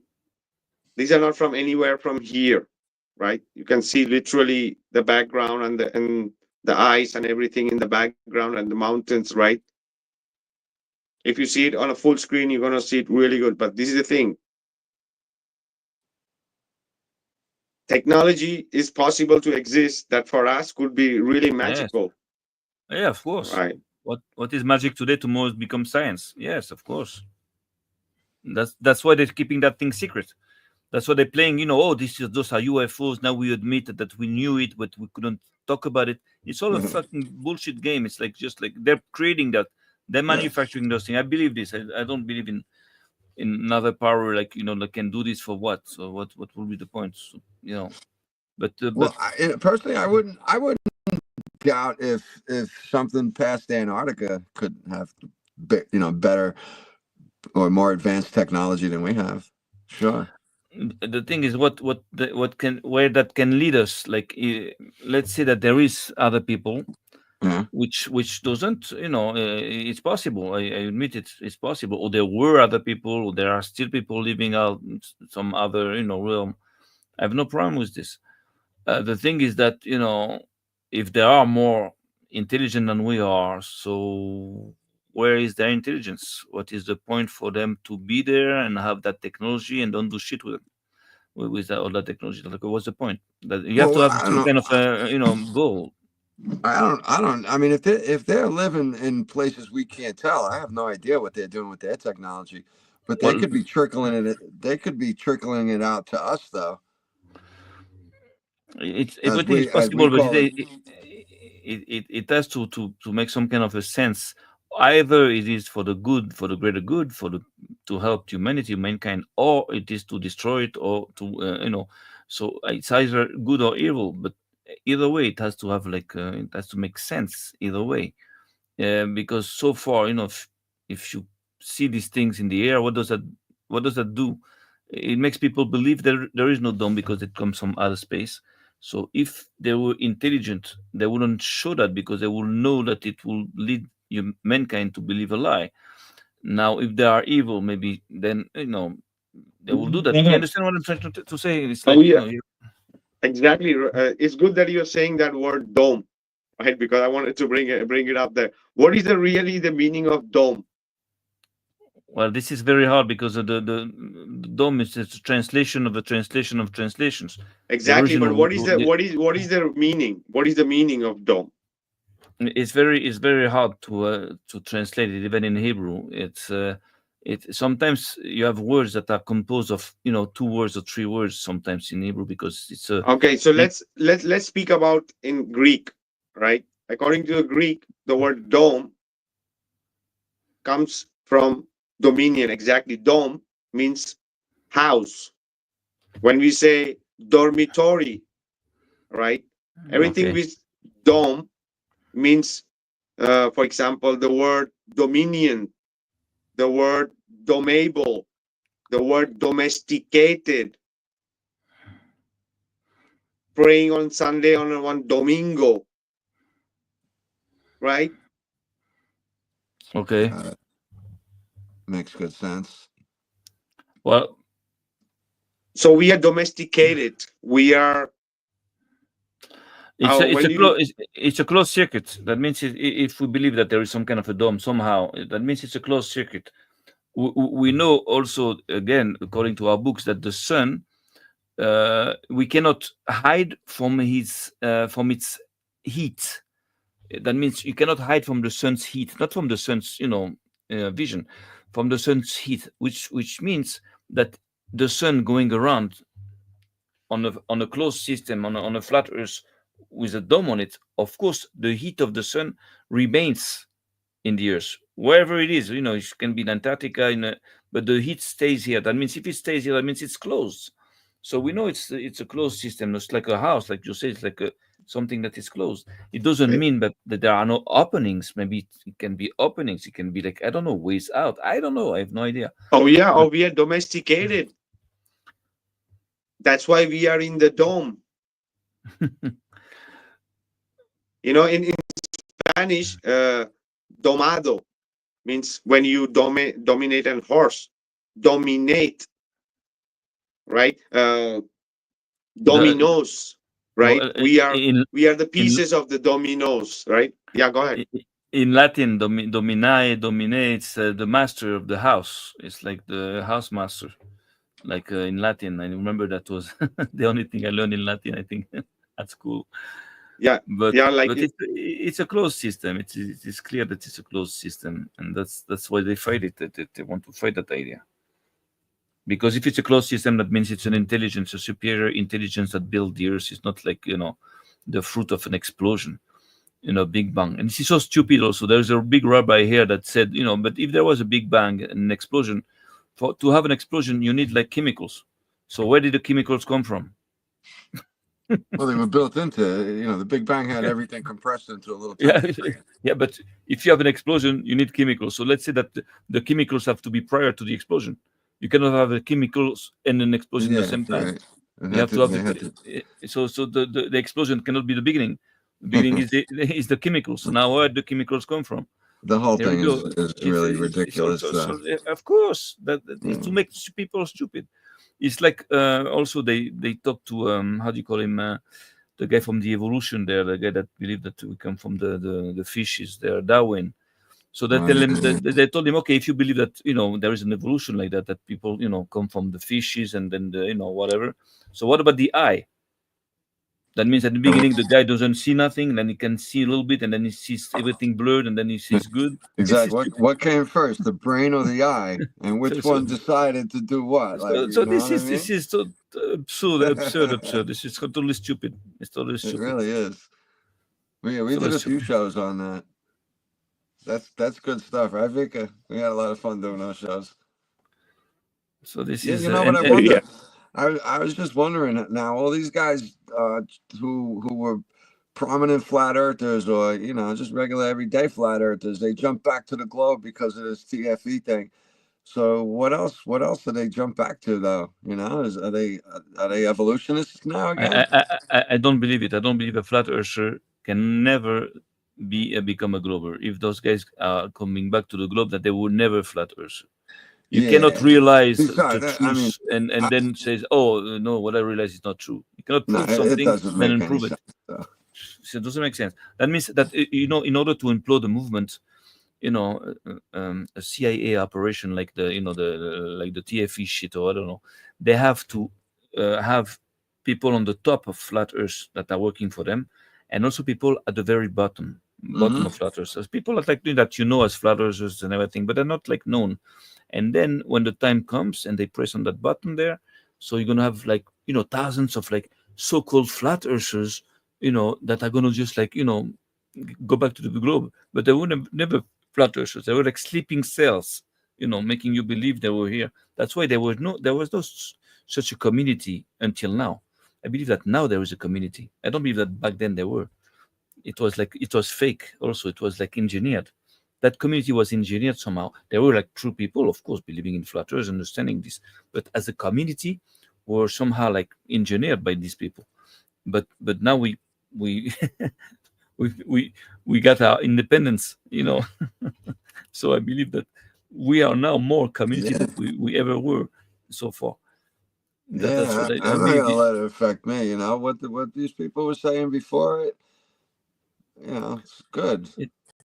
Because we believe that we had leaders. We believe that we had veterans. We believe that we had Mark Sargent. We had David Weiss. We believed all this, but in fact, they were virtual. It was not true because they proved to us that they're fake. So it was all fake. You know what? I don't even personally. I don't look at them as leaders.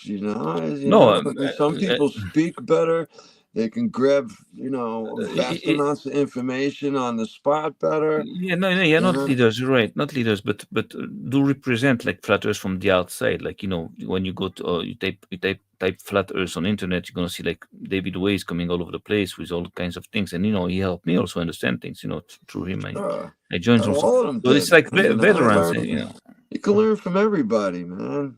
Everybody's a teacher. Everybody's a teacher in this world.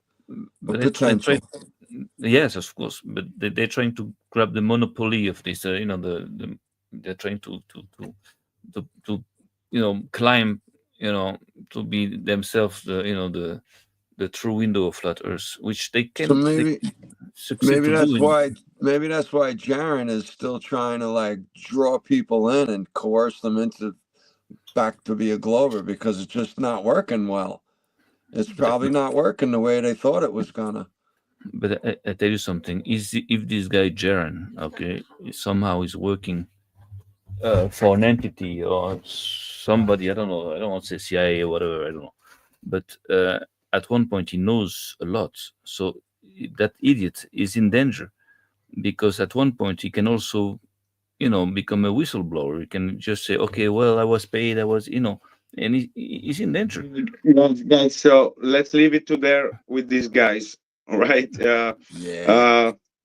These people, we know they have shown their colors, and the people who have eyes to see should see it and try to, go back to the right direction, because their whole purpose is to keep people going in loops in different ways and never find out and never do the right things for the community, which can really damage this whole globe shit. This is the whole thing. They cannot take out flat Earth.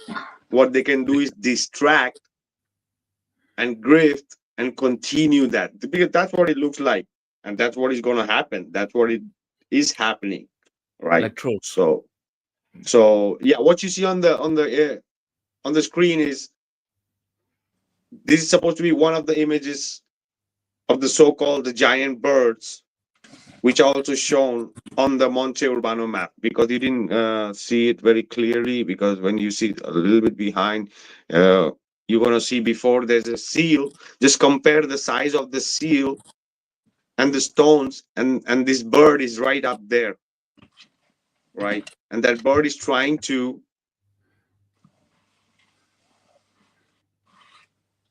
get the meal out of that seal, all right? So just keep an eye before the bird images come.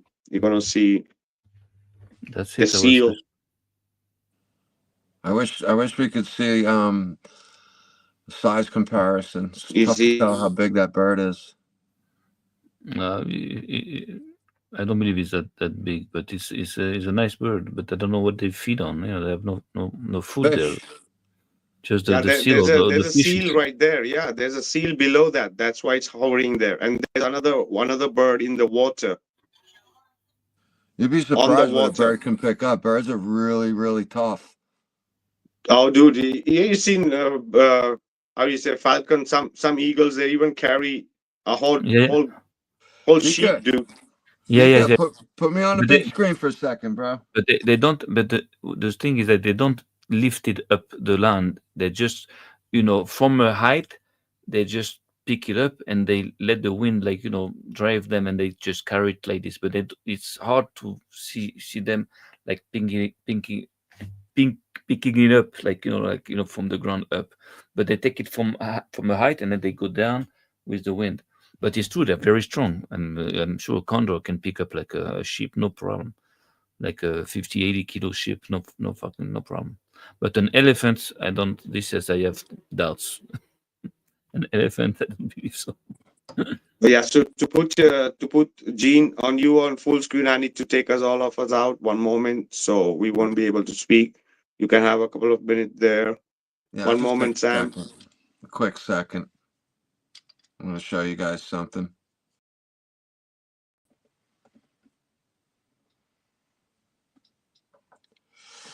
All right, so this is something I didn't show you guys before, but this is a plastic resin copy of some kind of raptor bird. Again, it's got really awesome detail. I'm pretty sure this is real. It's from the same collection, same guy was a paleontologist. But this is a big skull. I don't know how to gauge the size of a skull to the bird, but this is really big. It's probably about 9 inches, 3 inches across, 9 inches long. Really cool, right? Look at this thing. Here's my hand, if that helps at all.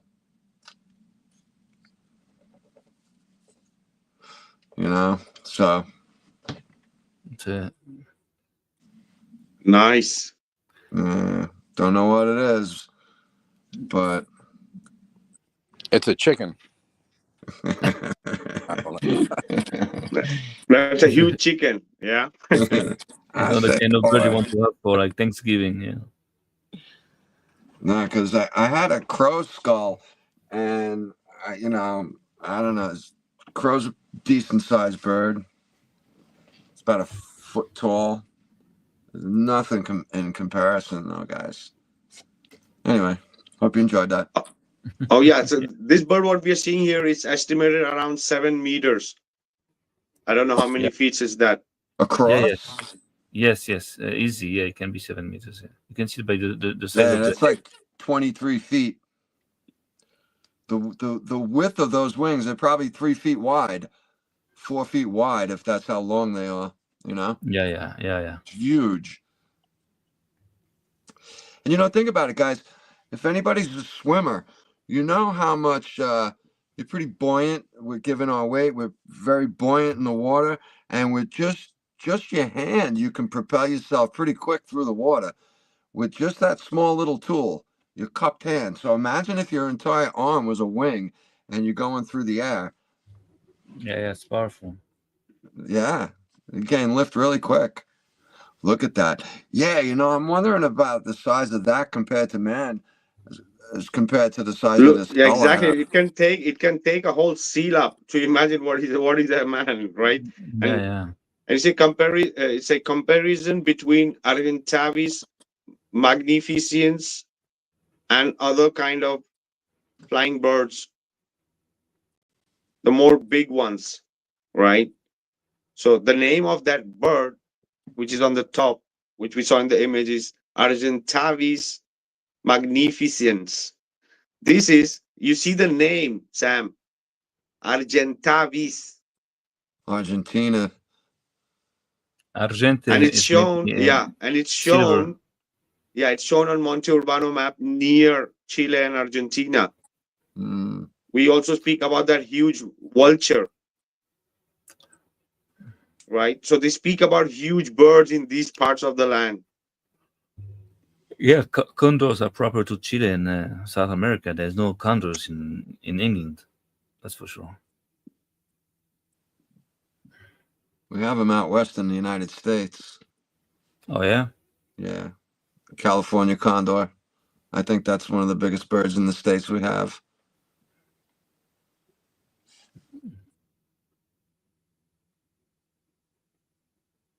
You see, there's a seal and there's a bird in the water. Where in the water? I don't see that in the water. Yeah, it's cut because the image is cut. That's the reason. When it was zooming out. Is that's a seal right in the center, right? Yeah. But if there are seals and birds, yeah, I've seen that picture.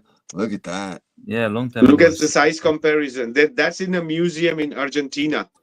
Well, maybe the guy is the a bird midget. is called Argentavis. Maybe the guy is called midget.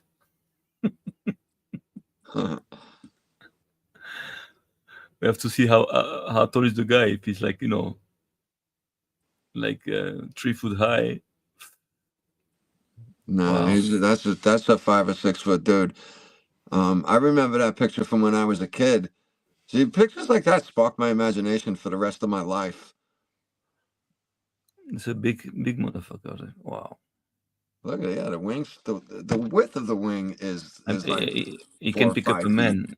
He can pick up a man, I think, and no problem. No problem. He can knock 3 guys down and not even realize it. Yeah. You know, the albatross are going like something like 250 miles an hour. The albatross? Albatross, yeah. At 400 kilometers an hour, you can reach. It's one of the fastest birds. You see there on the Monte Urbano map on the left, there is the bird, right, shown there. In the same area. Yeah. Tommy Slav is saying, where did you find that pic? Very surprised it wouldn't be shown. For sure. Watch the last 5 podcasts. Most of the things shown here, you're going to be surprised.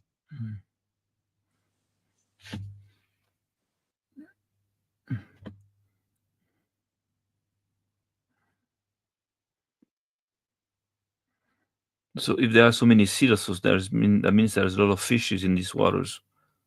A lot of food. Oh, yeah. So some minerals, different minerals found. So that's why you don't understand. I don't understand that in the Northern Pole, you know, you have like Eskimos that live exclusively of seal meat and fishes. That means over there, if there are so many fishes and seals, human beings could live there. And there is none. We don't see human beings over there. Bro, this is all fauna. A lot of fauna is there, right? They just don't want us to believe that it's only ice. There's minerals. But let's say there was only ice. Let's be stupid and let's say there's only ice. Even with only ice, people live in the North Pole. They live on only ice, and they eat, you know, seals and fishes. That's it. They don't grow vegetables, you know. So maybe in the summertime, maybe there is like some grass popping up, so maybe some vegetables. I don't know, but most of the Oh time yeah, they eat. if there are these kind of birds too, right? So there has to be some kind of source for the food. Of course. Birds cannot live without food, so there must be fishes. 100%. Lots of fishes. Hey, you want to hear something, guys? I've been watching these YouTube guys, a bunch of kids running around finding cave systems, and Yes, the caves. These guys, they're based out of Canada, so but I don't know like exactly where all these places are. But they have so many videos of these cave systems.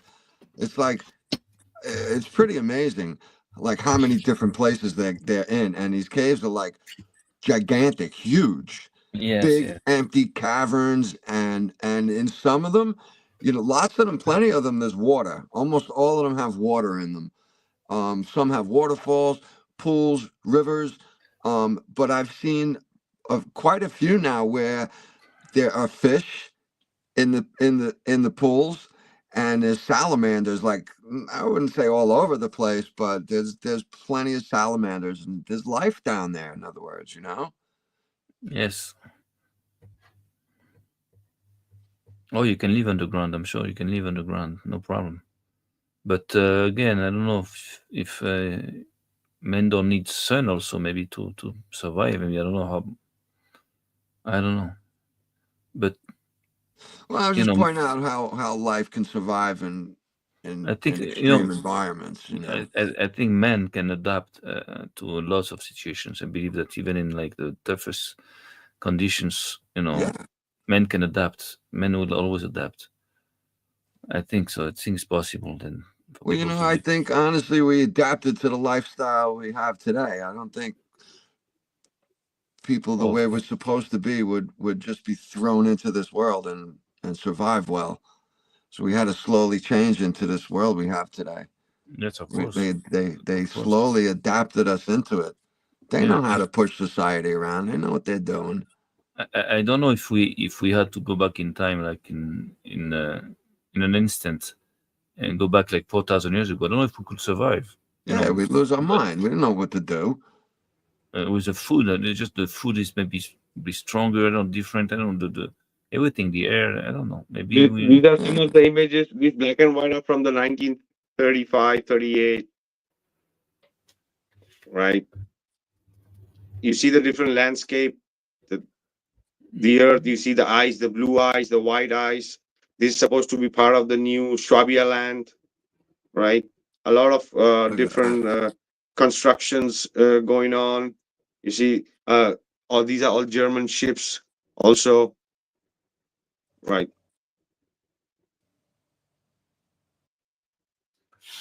You see this. You see these people.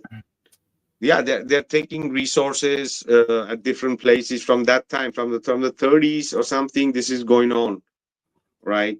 Trying to find more places and make more places and take resources and continue going, right?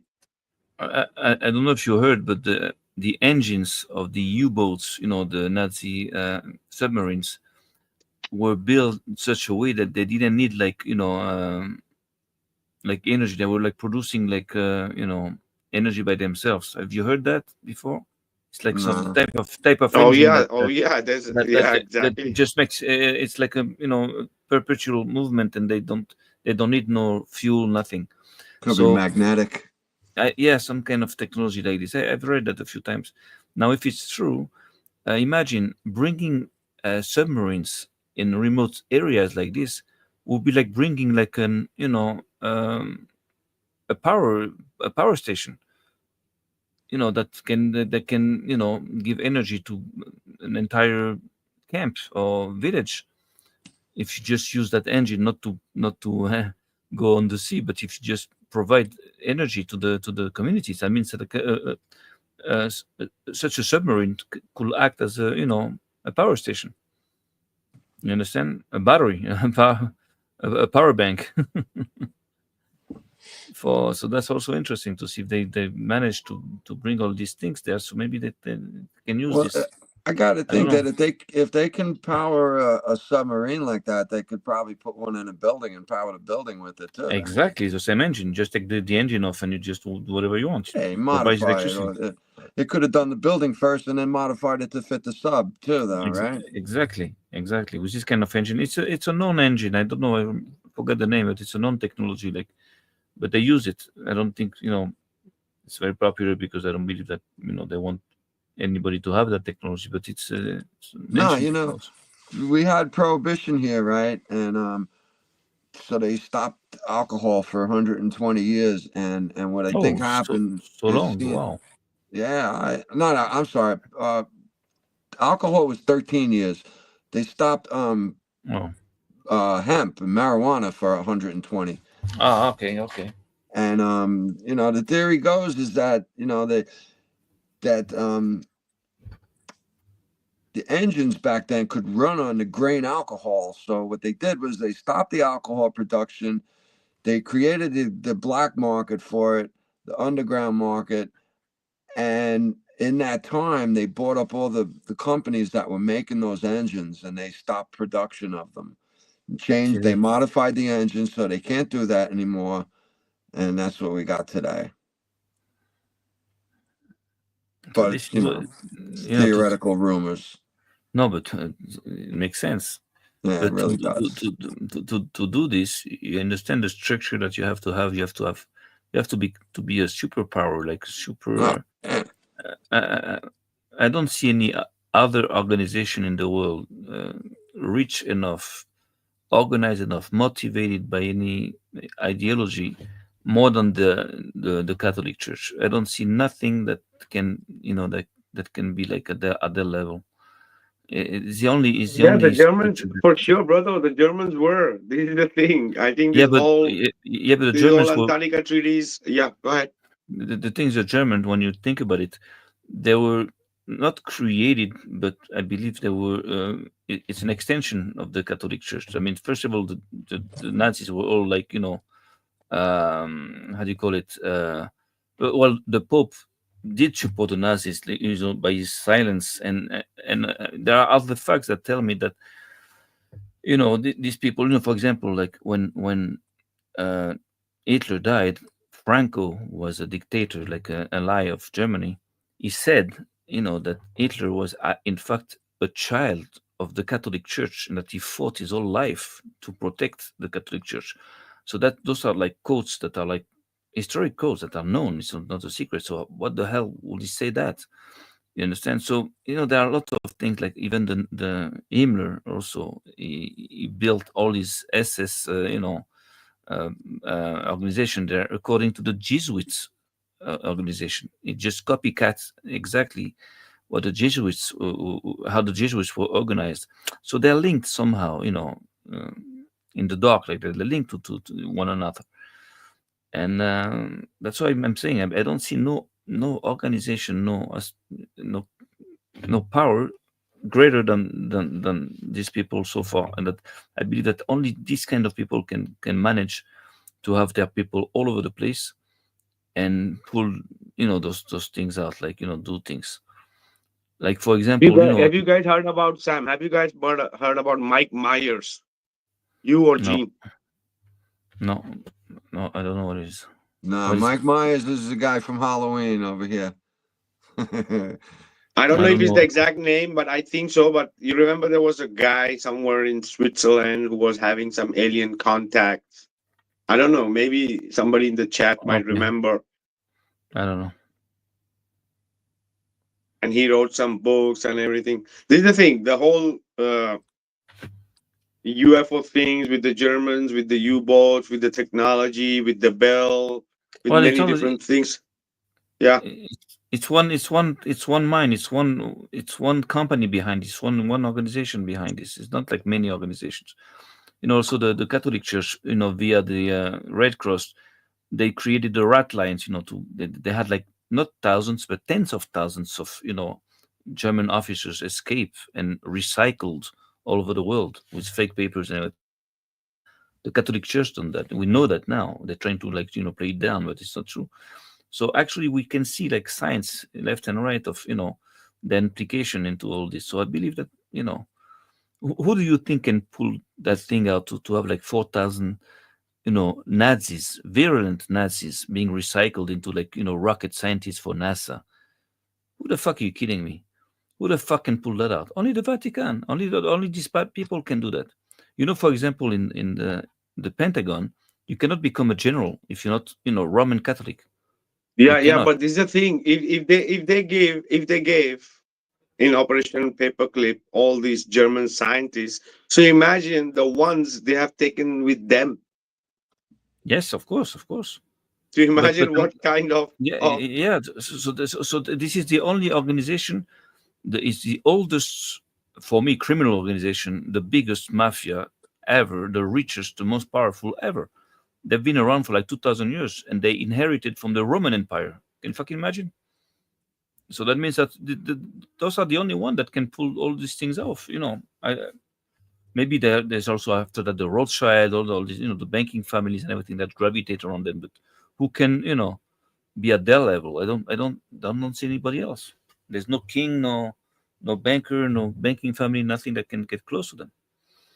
It's like it's very big, and they have the power, the money, the ideology. They have everything for like thousands of years, for like 2,000 years. Can you imagine? So, of course, you have to have an organization to be able to do all these things, like what you said. To control all this, to create societies, to build societies. building societies. This is what they're doing. They're building societies, right? Exactly. Literally... Like I told you, the Freemasons, exactly. The way they taught us in the beginning with the Freemasons. And then when I came to France, I remember I got contact with the Freemasons back then, and then I saw that it was so disgusting. They tried to pull me into like do some scams and try. Do you see the ship? Yeah, see the ship, Sam. They're made by this. Did you see that ship? Yeah, what is it? So it's an icebreaker. Yeah. So it's that was American, right? It's Russian, no? It was Russian. That one was Russian. Oh yeah. You're gonna see now. Oops. It's all logistic going on, taking stuff, resources. That road looks pretty long. Yeah. It's a road to hell, man. You see how flat it is?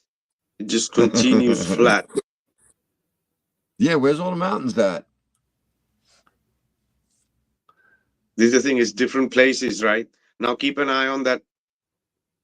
Like there are more than 500 people in that project going and doing things apart from all the explorers. Okay, wait a second. Okay, just come back because we didn't see it.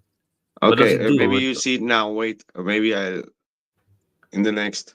That's not 3.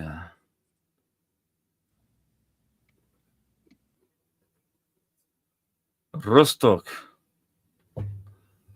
This is people speaking from some part of Antarctica. They are saying it's that that place is minus 70 degrees. There's no fake vape there.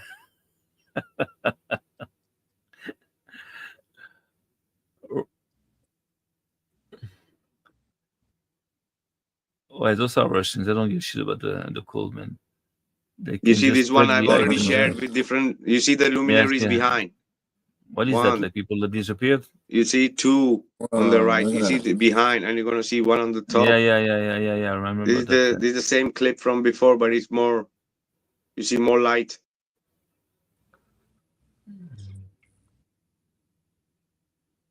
You see, all on the horizon, and even on the left corner, you're gonna see on the top.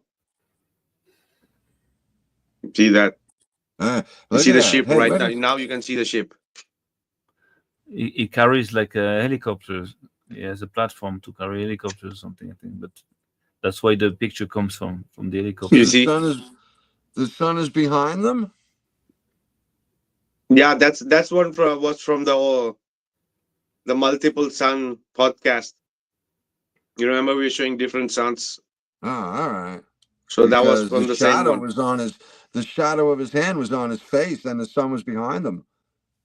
Oh yeah, many different luminaries. I don't remember we did the whole podcast with the multiple suns. So that was one of the clips. You see the size of the ship. Yeah, it's a nice ship. It's a fucking nice ship. Wow. Brand new too. You see, it's a last generation. It's a nice ship. I would not want to be on that ship. This can house a few hundred people easily. Explorers and one extra because I ain't going. Wait a second. The thing, I have an impression that you can see the ice under the ship. Then, is it like sliding, or is it like a regular ship? Or No, it's, I think it's breaking, or it has some technology. Let's see if there are more. Oh, I see now that it's moving. I understand. Okay. Oh yeah, there it goes. Well, you don't want to be stuck on that ship, over there. You see, there's another in the front. I wouldn't want to go on that ship. You see, there's another in the front. Oh shit, there's two. So it's a big time expedition. So what do they shoot those pictures of guys? Like, what is that? Like, they lost them? No, they are exploring and go ahead, G. Nah, bugs me about this. They can spend money on stuff like this, and they're still starving people in the world. That's The thing is that money is nothing for them now. They're just making the shit the money. They don't care. It's like like points in a video game. Same thing. It doesn't move. It's nothing. We're It's not just even numbers. points. We're not even the board anymore. Yeah, it's like it's nothing. It's like air. And soon they want to make like a digital money. It's gonna be even worse. Buy gold, man. I'm telling you, just buy solid, fine gold, 24 karat. Whenever you can, you get $1,000, you get $500. Just buy gold, put it on the side. That's the best. That's And gonna a be scale, and a scale, and something to shave the gold with. Yeah, no, you can cut it with it's hot, it's cuttable. But Yeah, this you is going to wanna be the flake money, it and off nice. it's going to be the next black market's money. Yeah, everybody buys gold here as well. Arabs, Jews, everybody's like fucking. You see, there's two. There's another one behind. You see the ship Yeah. that was far away. Then this one is following this one. It's a huge expeditions. Those are like $500 million, ships. Those are like big time. Really? What could that cost to build that thing? Yeah. So how many people? 500 million, 400 million, $500 million. What's the carbon footprint to build that ship, bro? Guys, you see how they're making places. You see they're making ways also for the logistics. You see, it's crazy. It's going on from quite a while. But they're going somewhere, and it seems that there is nowhere to go to because everything, the whole landscape is the same. But they're going somewhere, man. They have You see all those things. These are underground caves. Yes, it's the best way to do it, of course, because it's warmer underground. Yeah, it does maintain temperature, but it's not to further anything for us. So, like, what really are they doing? Are they? That's why it makes me think that they are. Maybe they're communicating with a further advanced civilization out there or something. Or they have advanced technology. What do they really give a shit about the cold ice down there? Really? Like, so I tell you, I talked about this in one of my podcasts, and I believe this. I believe that the only thing that they could study, and the thing that could have the most value for them is the dome, because if the Earth is flat and if there is a dome, so at one point the dome has its basis on Earth, like we know from our books, whatever we believe in them or not. So that means when you're in Antarctica, you are the closest to the foundations of this dome. So I don't believe they're looking for gas or gold. This is bullshit. They're studying the dome, and also something that makes me think this is that Antarctica is the place where you have the less humidity on Earth. It's like about 1% humidity. So actually it's the best place because of its height and because of the low level of humidity. Is the best place to observe the skies. But you don't see any observatory over there, right? Why not? It will be the best place. Because these are all the different species and different things they are finding, and they're saving and doing experiments, and they have a lot also, as I said, underground stuff. But what they so produce, that the people don't find. But you see, they don't produce nothing. It's not really. It's under ice, though. It's that they still haven't even hit the ground. It seems in some of these places. So how thick? Oh yeah, and check this bases. Check these bases. Different bases. They build high tech. So that's what I'm saying. They're not. I don't see that they're building or they're extracting anything from there. You don't see like shipments going back, to Europe or something. You don't see that. You don't see like a movement of in and out of like it's just they're just building places. That means they're there to study. They're not there to extract. Oh yeah, they are building things. Yeah, they are building things. They are bringing logistics. They are bringing resources. Yes, but to study, they don't produce. There's no factory. There's nothing that produces nothing. They don't extract, minerals. There's nothing. But how do we know that? How do we know exactly? And so how do we know? Because every picture that we have so far, even though they can be like hidden places, I agree with this. But with everything we have so far, there is nothing that shows that. It's only like camps and places to just live there, not to produce anything. Yeah, so like they are studying something. They are studying. They're not like producing. Oh yeah, making more new places for making habitable too, right? So that the people can go and create small cities or places where they can go more ahead. Exactly, but there is no cities so far. There's only camps. Everywhere you look, it's like camps, like fucking camps, just for expeditions. Oh yeah, and even like these kind of structures they are building, bro. But this also looks like a camp. It doesn't look like a city to come and you have like a park and you have your skateboards and fucking trains and light trains and that goes last. All that civilian stuff goes last. They got to do the infrastructure first. But how long they have there? They've been there like 80 fucking years. There's no.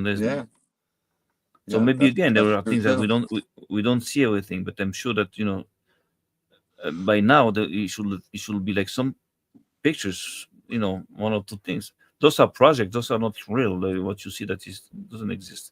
It's like computer imaging, like projects. It's not. Oh yeah, but you can see these people are going there, doing things, building stuff. Yes, it's not like just Yes, how many bases, how many footages we shared about places. Exactly. Where you have the whole like with churches and everything going on, right? So there are places which are much more evolved, which they won't show us all to us, right? Like even the Germans, even the Germans use this Russian base to go to other parts of Antarctica, right? Yes, it's true, but again, it's just like it's bases, it's camps. It's like a scout camp. Scout camp. You're gonna have a place for the church, for the you're gonna have all kinds of stuff to live as a campment, as a camp. Oh yeah, but we don't understand everything that they have found and what they are using. For example, this one is the base from where we had another 24-hour sun, which was on the horizon. See the tanks, see the vessel. They're all much more high tech, much more new. Yes, but I don't see them again producing anything. I can see but them what do you want them to produce? Well, the fact I don't know if they're there to create something. They have to produce, to extract things. But this is what we think. Yeah, but maybe it's not about the resources. What we think exactly. This is all maybe is combustion, oil, gas. This is all maybe they already have technology which are going beyond, right? Maybe some kind of. That's why we speak about these people are trying to extract something from the ice for communications, for radars, for accumulating energy, right? It's not always about what we know about what could be resources or energy, right? Exactly. The thing is that these people are reaching out there and they're taking resources. We don't know how many people and how many different bases are there. So that's what I'm saying. They are there, but I don't see them taking resources. Maybe they come with technology that they don't need their resource for themselves, but I don't see them exploiting, Yeah, but it's not, maybe it's not there something that we think is exploitable. right? For us, exploitable maybe is gas, yes, petroleum, yes, or maybe other something stuff. else. I agree with you. Maybe something else. But at one point, even if they find like mineral that can I don't know give energy to a city for like fucking 3 million years, anyways, it has to be And stopped. exactly, and maybe it's not only about the resources; it's about the people. It's about other technologies. Maybe if they find other people with higher technology, and maybe they want to take it, or they want to share it, or they want to exchange it, right? Many shit is happening beyond, right? For example, this is supposed to be somewhere in the middle of the ice, where you have a lake, a blue lake with 24 degrees water. So For that's it. example, what we are seeing here. Oh, really?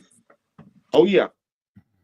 That's interesting. Yeah, see, something like that. Water that doesn't freeze under normal circumstances. Then We you don't see the know everything. green, you see the greenery, you see the fishes, you see, and this thing what they are finding there under the water is some kind of a body that they have found, and they say it's not humanoid. Okay, so that I can buy better. That means that it can be like archaeological. They want to find artifacts. This is more like proper to what I see, like to find something or knowledge. They're after like knowledge about the past, about history or technologies, whatever. But it's not to get rich Exactly, and and the to and the one accumulate. we Like, exactly, and the one we showed the last time when it was under the water, the things they were finding, they were measuring, right? They're yes, trying to maybe figure it out and find things. Maybe they're even trying to look exactly. for escape points and tactical places and oases like these, which could be militarily more easy to be there and control and continue the further explorations, right? Maybe it's about finding those right spots, right? Yes, that's it. With the pictures that you showed us last time, it's clear that it might have been another civilization down there at one point. So of course, if there is a technology linked to that civilization, or either interest, so they might be studying all this. This I can buy better because I don't believe they're there to extract oil or to extract gold or I cannot, I don't agree with it. But check it out. They're looking at the sea. They're looking at the ground. You see, I don't know. these are bodies that they have found. They say it's not humanoid, and they have in that body there are still living cells. Yeah, but in Right? that body, it looks like a human being, a regular human being, not something like out of No, no, space. no, It looks no. like, It's something in that boxes and all these kind of a tomb or something. You see, all these oh boxes, they yeah, are all taken for study by the Russians and the Germans. You see, these are different animals. what the Not fuck is all. that? This goes really fast. Each insect. Yes, of course, you're gonna find different animals there. That's for sure. That doesn't shock. But Yeah, and with so the new animals could bring new cures. but if you go in the ocean, you're gonna find all kinds of new species we don't know. There's so much in our oceans already to look for. That's what I'm saying. If they want new species, they can just dive in the ocean like 7,000 meters, and they can find also things that we don't know that exists. There's so many species that we don't know that live in the oceans. Don't need to go to Antarctica for that. Yeah, but the ones in the ocean are not in Antarctica. I don't know. I don't know. I believe that so much secrecy involving so many armies and making so many laws and investing so much money for so long, it has to be, about something much deeper than that. Like just like finding like new animals or fucking, or archaeology. It must be like much, much bigger than that. What do you think? I think the dome. The biggest thing that the obsession that they have, NASA has, is to prove that there is no dome. And if you have a place where you can get as close as possible as the dome, They will imagine. never get time. They will never get close to the dome because there is no the dome. Even if it's not very near, these people have to travel really far to even think of coming to a barrier. They want us to believe that there is in Antarctica or somewhere near is the dome, bro. Even in the cosmologies, even in different cosmologies, it's been mentioned that the first dome, if there is anything kind of a dome or a layer, is going to be 500 years of distance. Wow. Every dome. If there are 7 domes, there's a distance of 500 years of the so-called walking distance, because it was written in those times, in the ancient times, and they calculated that way. Walking distance of 500 years. How much can a human walk per day? How many breaks can you take in 500 years? If it's true, if it's true that it's 500 years, you're right. It's very far away. But anyways, in Antarctica, it's getting closer to that 500 years. You know, they even closer. At one point, you got to get close to that thing if you keep on walking, even if it's like, you know, very far. So I don't know. But and then you got to get back. Yeah, 1,000,000 miles minimum, right? Even if you speak about 10 miles a day, if I don't know, 10 miles maybe is too less a day a human can walk, right? A human, you could totally walk 10 miles a day in 24 hours. Yeah. No. How many in 24 hours? In 24 hours, as a soldier, we did at one time 72 kilometers. That's about 50 miles. 50 miles, yeah. Yeah, that's a hard 50 one. miles a day. It's a hard one. It's a hard one with the equipment. 50 miles a day. But, a month is how many? No, but at the time, I know that at the time of the King David, people used to walk a lot, and they used to walk every day like 30, 40 kilometers a day, like regular, like it was like regular. Yeah, sure. Yeah. Oh yeah, because they had to survive, right? Looking for resource, food, hunting, everything. No, they were stronger. Simply, they were stronger. They were always in that war, and you know, they were much stronger people. Food was much healthier, and they were much stronger than today. They used their bodies a lot more back then. Yes. A lot of sedentary, you know, activities going on these days. That's a weird animal. Very unhealthy. Yeah, that's a cool looking animal there. That big sheep. Oh yeah, keep an eye because it goes really fast. You're gonna love it, Gene, because there's some fossils there too. Nice. Look at that thing. Wow, that's a big bug. Oh, you saw that? Wow. Yeah. I cannot. I try to pause, but it goes really fast. One moment. That's not something I will put on a barbecue. That's for sure. Fucking A, man.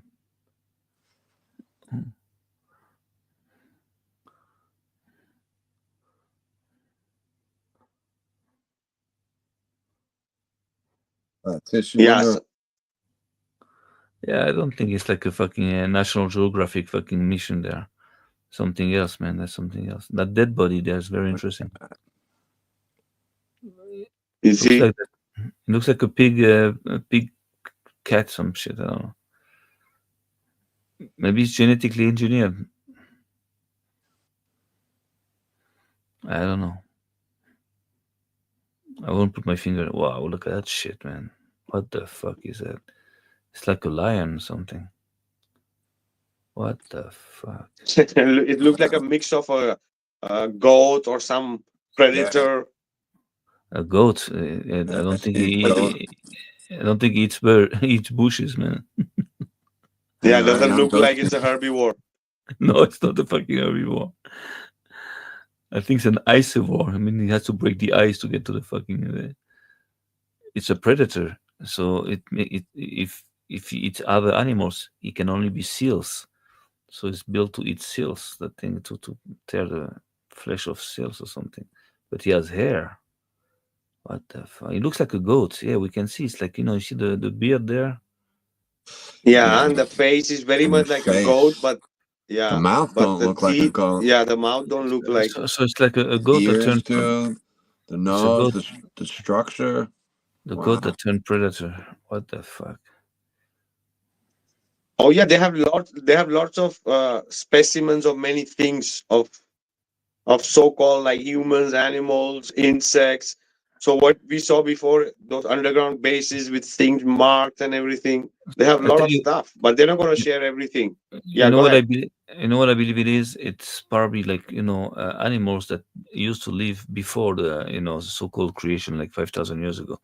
It was maybe from the previous civilization, like a different there were different types of animals, different types of humans. They were not built exactly the same. It's probably from that time. It's not from our cycle of time. It's like before that. This is old shit. That's like a rabbit. It looks like kind of a rabbit, but yeah, it's like a rabbit, but the ancient. It looks like they're more stronger. Oh, this I don't know if it's true. I don't know if it's not like a fucking. It looks strange. Looks like a goblin. Wow. Oh yeah, and you're gonna see now. But how come the ears is like the ear is like still intact? It's not. You see this one? The face almost looks like a human. Really? Yes. It looks like a humanoid. What the fuck is that now? Look at the feet. The nails there. Yeah, really. It's like. Vikka, where's this from, Vikka? These are all supposed to be from the outer lands. Wow. Yeah, this is what I believe. Yeah, it's maybe life forms from long time ago, before the creation. Mummified, type of mummified. What the fuck? That seems hard to believe. Half animal, half man like this. I don't know. Oh yeah, this is the best part. Well, I don't know, man, what to believe. Hard for me to believe this shit. But anyway, this is supposed to be. Yeah, this is supposed to be one of the kind of mermaids, right? The topic of mermaids have been coming out a lot. You guys were also discussing mermaids on the Monte Urbano map, right? Also on TikTok, the people are going crazy with this mermaid thing. They're even speaking about the rich people, they eat mermaids. These things are sold for really lots of money. If you guys really dig on the TikTok, you're gonna find there are people who are going on these fishing trips in the oceans. They're not speaking about extra land. In these oceans. Wow. Where they're speaking about mermaids, and mermaids have been eaten by the really high elite at a very huge price. It's the same way you go to a restaurant where you can have lobsters and fishes and where you can choose, right? So I don't know if it's real or not. This is the image that came out about some of the species and the so-called mermaid. This goes really fast, so this is the thing. I'm gonna try to play it again here. This stuff makes me want to break out my sculpting tools. Fuck it. It reminds me of the stuff I sculpt. You thought you had something,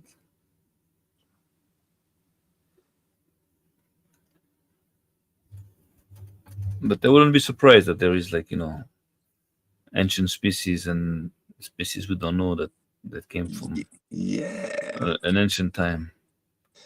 Yeah, but this is scary shit, man. There always could be the possibility of like a different type of chemistry that can live in different environments too, though. That we're just not familiar with.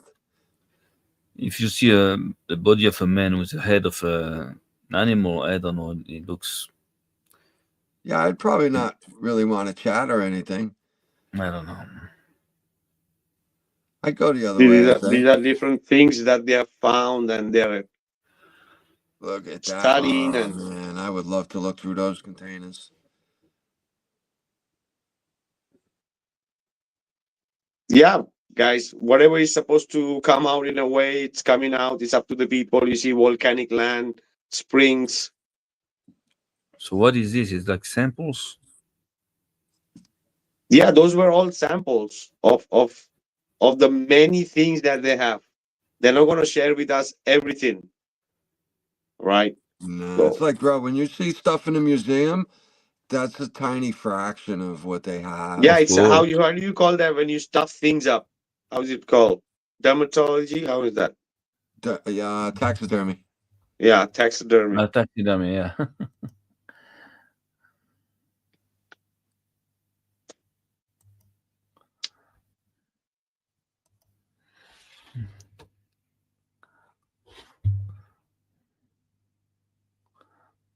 Sam, were you here in the beginning when I was showing the skulls and the Yeah. bones?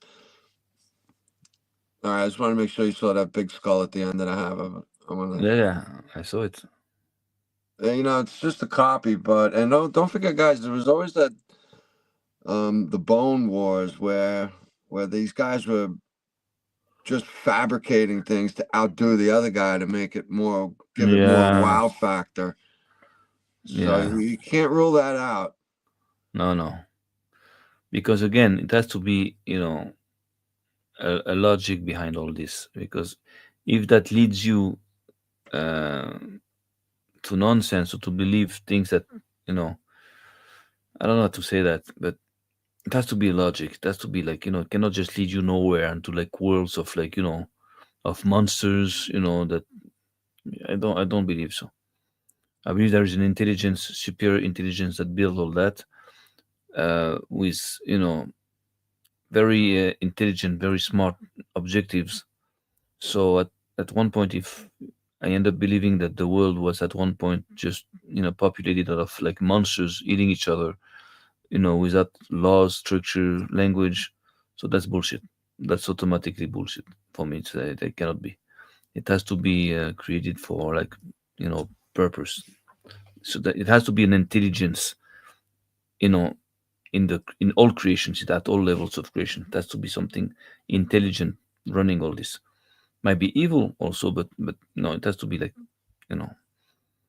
like dinosaurs, like to believe that at one point the planet was like built, populated only by dinosaurs, like big monsters eating each other. This is fucking so bullshit. This is like just to make you believe that there is no God, there's no intelligence. It's just like a world like for nothing.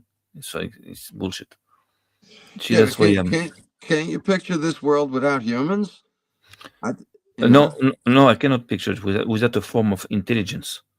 Because bro, I think plants are intelligent. I think animals are no, very intelligent. That's not intelligence. It's different. That means it's you have instinct. You have an intelligence in their organism and how they function. But it's hard for me to believe that the world that surrounds us, reflects an intelligence, a superior intelligence, but that holds only like like nonsense, or something that doesn't go nowhere, like like just monsters. It's just like if you create like a well, I think that's plane the image that's the image they're giving us, though, that these creatures were just all kind of slaughtering each other and they wiped each other out, and like that sounds like narrative stuff. You cannot have intelligence without a writing system and a communication system. You have to have like something that you can write with. You can evolve. You have to be able to evolve, I believe. It's not just like a parking lot, just with like cars rusting. Like you have, if there is a God, I don't care how you call him or an alien that built the world. I don't know. It has to be like with a purpose. It cannot be like just like building something like a field with like things that don't serve nothing. I don't do nothing. So you think a world without humans is useless? I think, of course, without humans, it's totally useless. Wow. Because it's just like living for nothing. It's like living. What's the matter with living just for life, bro? Well, what is life? That's the point. Life. That's all. Just life. Well, so that at that point is death. It's not life. That means like if you think about it, if let's say for example you take like you take like an animal, okay, that just goes through life, thinking of like eating, making children, building its house, protecting its territory, and then die, and then the other animal after that is going to do the same thing. But there's no evolution. There's just like it's like building a parking lot with a car, parking. You have a car that parks. You understand? No, nobody that's just gonna. It's a very human view on it, I think. I believe the life is not the point. I believe knowledge is the point. I mean, life is like is more than a tool than a goal. Like, you live for what? Like, some people tell me sometimes, well, what's most important is the health. I say, yeah, but for what? What are you gonna do with your health? What do you do with your life? What do we do with it? Just living for living. You're looking for the end goal, right? Well, that means if I have an intelligence or a writing system, again, a language, so to communicate, so there is an idea of evolving, of creating myself. Yeah, but animals communicate. Just because they don't write doesn't mean that I don't. Personally, I don't. It doesn't mean that they're less intelligent than me because I can write and they can't.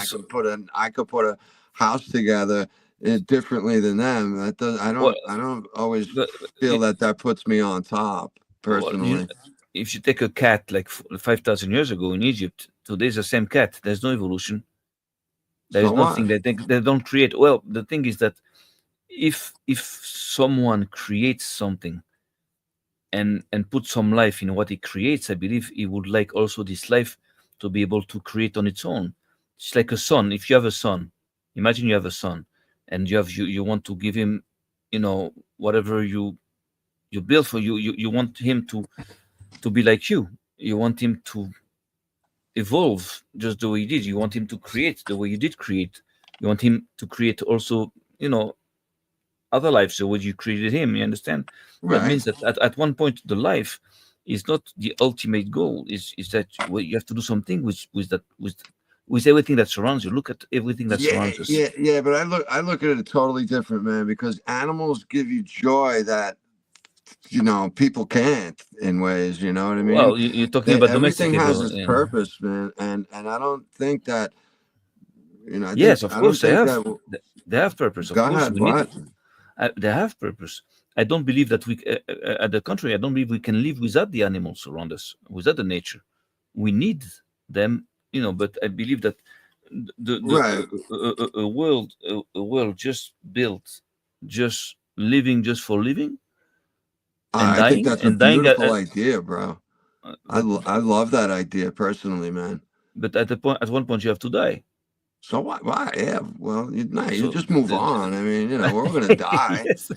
Yeah. So that's the thing. Well, the thing is that with knowledge, maybe you can find a way not to die. But without knowledge, you just die. Just eat each other. Just put people together into a city. They're gonna end up killing each other. Look at animals. They kill each other. They eat. They kill. They just they survive, of course. But so there is no like everybody lives hand in hand, and like. You understand? It's like it's a tough world. The world, the animal world, is like a jungle, man. It's tough. You have to watch out, And they're not intelligent animals. It's like they work with instinct. They don't have like free will, like they go left and right, like it appears to be. They just act according to what their body tells them. They're hungry, they act like this. They scared, they act differently. They don't. Yeah. It's not. It's different. It's like kind of different. I never really studied that all the way, but I know that. The animal world is lesser than human world, and I believe that again, if there is an intelligence that created this world, I believe it will be, its creatures to be the best as possible, with the potential to become as good as possible, which the animals can't, because they are programmed to be the way they are, and that's why the animals don't learn. They don't go to school. Like a calf, that comes out of the cow, it knows exactly what to do right away. All the animals, they know exactly what to do right away. They don't need like teaching, really. They don't need like to be formed. Like, but human being needs to be like taught, and takes years. So there's a notion of like learning knowledge, which the animals don't have. They have the knowledge, instantly. Right. They know what to do instantly, but they don't, because all they have to do is just breathe. Eat, reproduce, and that's it. They don't need to evolve, so they don't need knowledge, really. They don't need to learn. So again, it will be like it's like in French we say, dogs do not make cats. That means that God, if there is a God of superior intelligence, is going to make something also superior and intelligent. That's just the way he is, maybe at a smaller scale, but it's going to do the same thing. So if you're saying that a world can be just filled with animals, that means that the person that created that is also an animal, because he creates what he is. He creates, what comes out of him is just this. And I don't know. It's hard for me to have that concept of just living for living. It's too low. I think we can do better than that. maybe I'm too hard. I've wondered if animals that I put a lot of spiritual value to this also, which takes the human value out of it a little bit. That's a sort of a duality. And I've wondered if plants and animals are even more spiritually evolved than us because of what they go through in this world. Well, the thing is that we have so much to learn about the plants. They discovered not too long ago that the trees in a forest, that they help each other, they give energies to each other and everything. So there is like a system, an intelligent system. But is it? Do they do that on their own? No, that means that means that those are products of nature. Those are just tools, I believe, for us. Everything you see, all the animals, the plants, the oxygen, it's all that to serve us, I believe. It's not to. It's just. I don't know about that. Well, that's for me. That's the point, because we can either learn from them, either use them for whatever. And I know that sounds like maybe cruel or like whoa, but actually, I don't see any other purpose of having the fruits. For example, what do you do with fruits? Imagine a tree, a fig tree, growing figs, and nobody to eat them. So they say, let the figs grow, and that's beautiful. Okay, let the figs grow and just drop and just rot, and then they grow again and they drop and they rot. And so, like, no bugs eat them, no bugs get any shade from them. No, it's completely useless. It just stands there growing, has nothing to do, has no effect on any other life. Is that what you mean? Well, check out today. If you have a tree that produces lots of fruits, and there's not enough bugs to eat the fruits, so they're gonna just drop. So that's the thing. It has to be a purpose to life. Life is not the purpose. I believe it's still a mean. It's a means for something else. I believe it's beautiful. Life is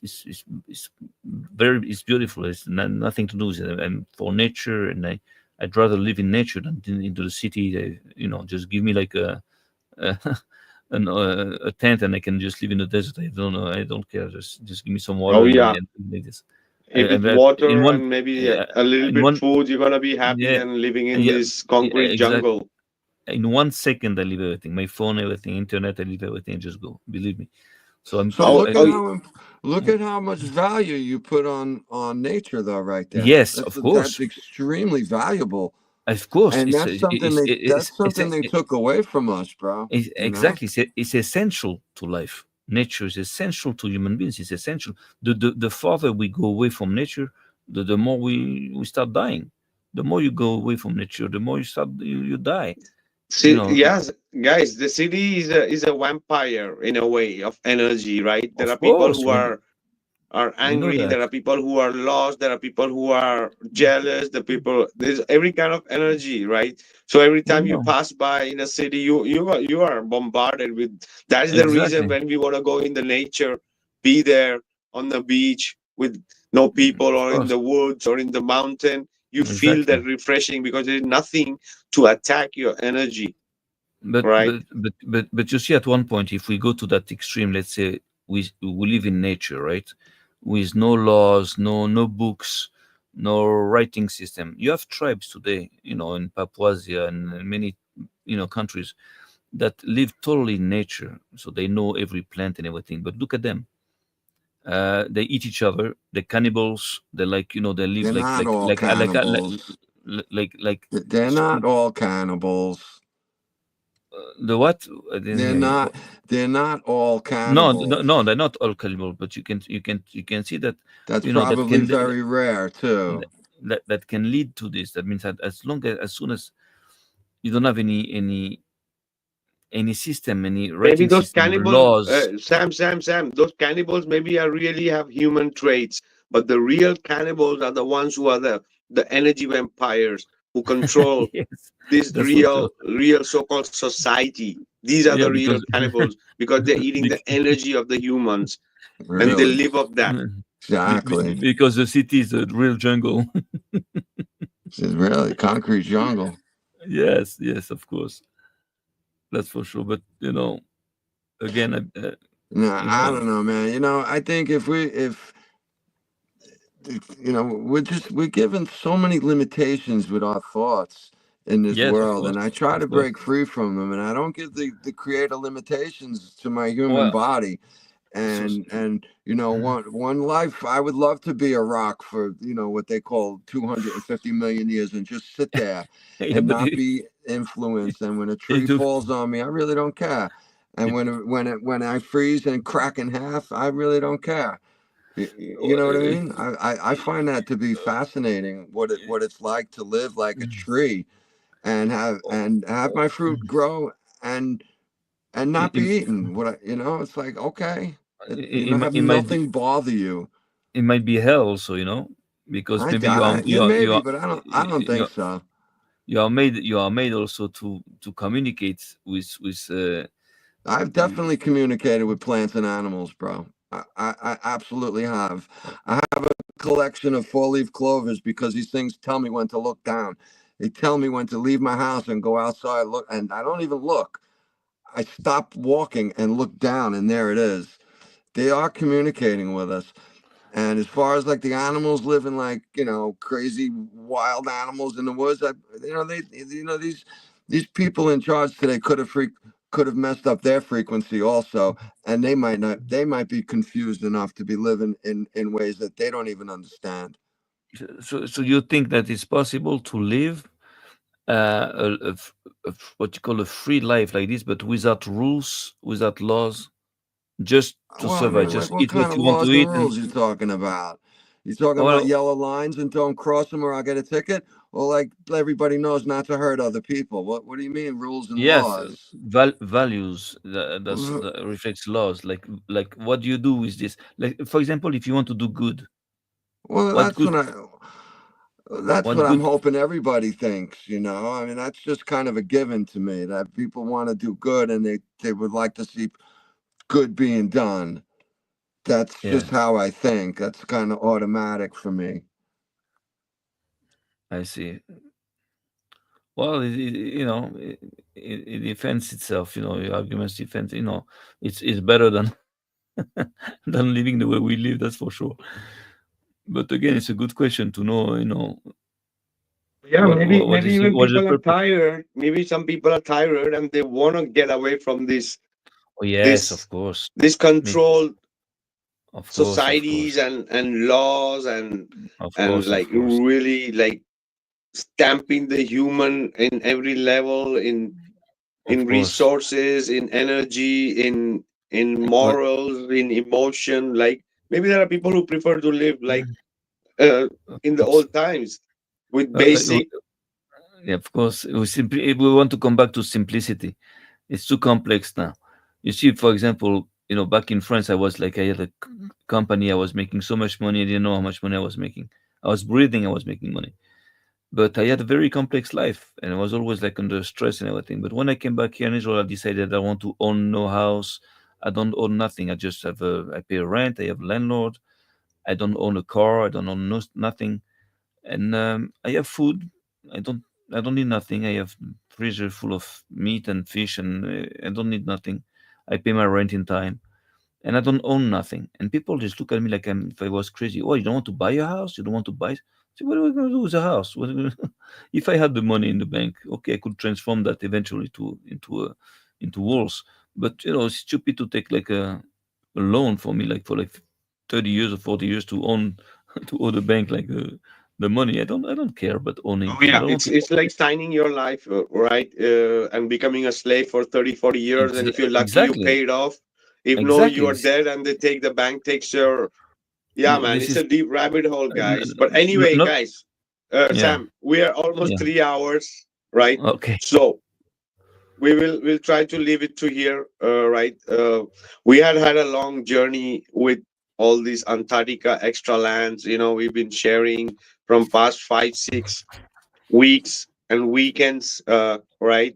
Many things we shared. We shared the bases. We shared the different kind suns from different bases. Many strange things, right? Midnight sun. The whole journey is there, right? So right now we have reached to this point where today we shared some animals. We even shared about the giants in some parts, right?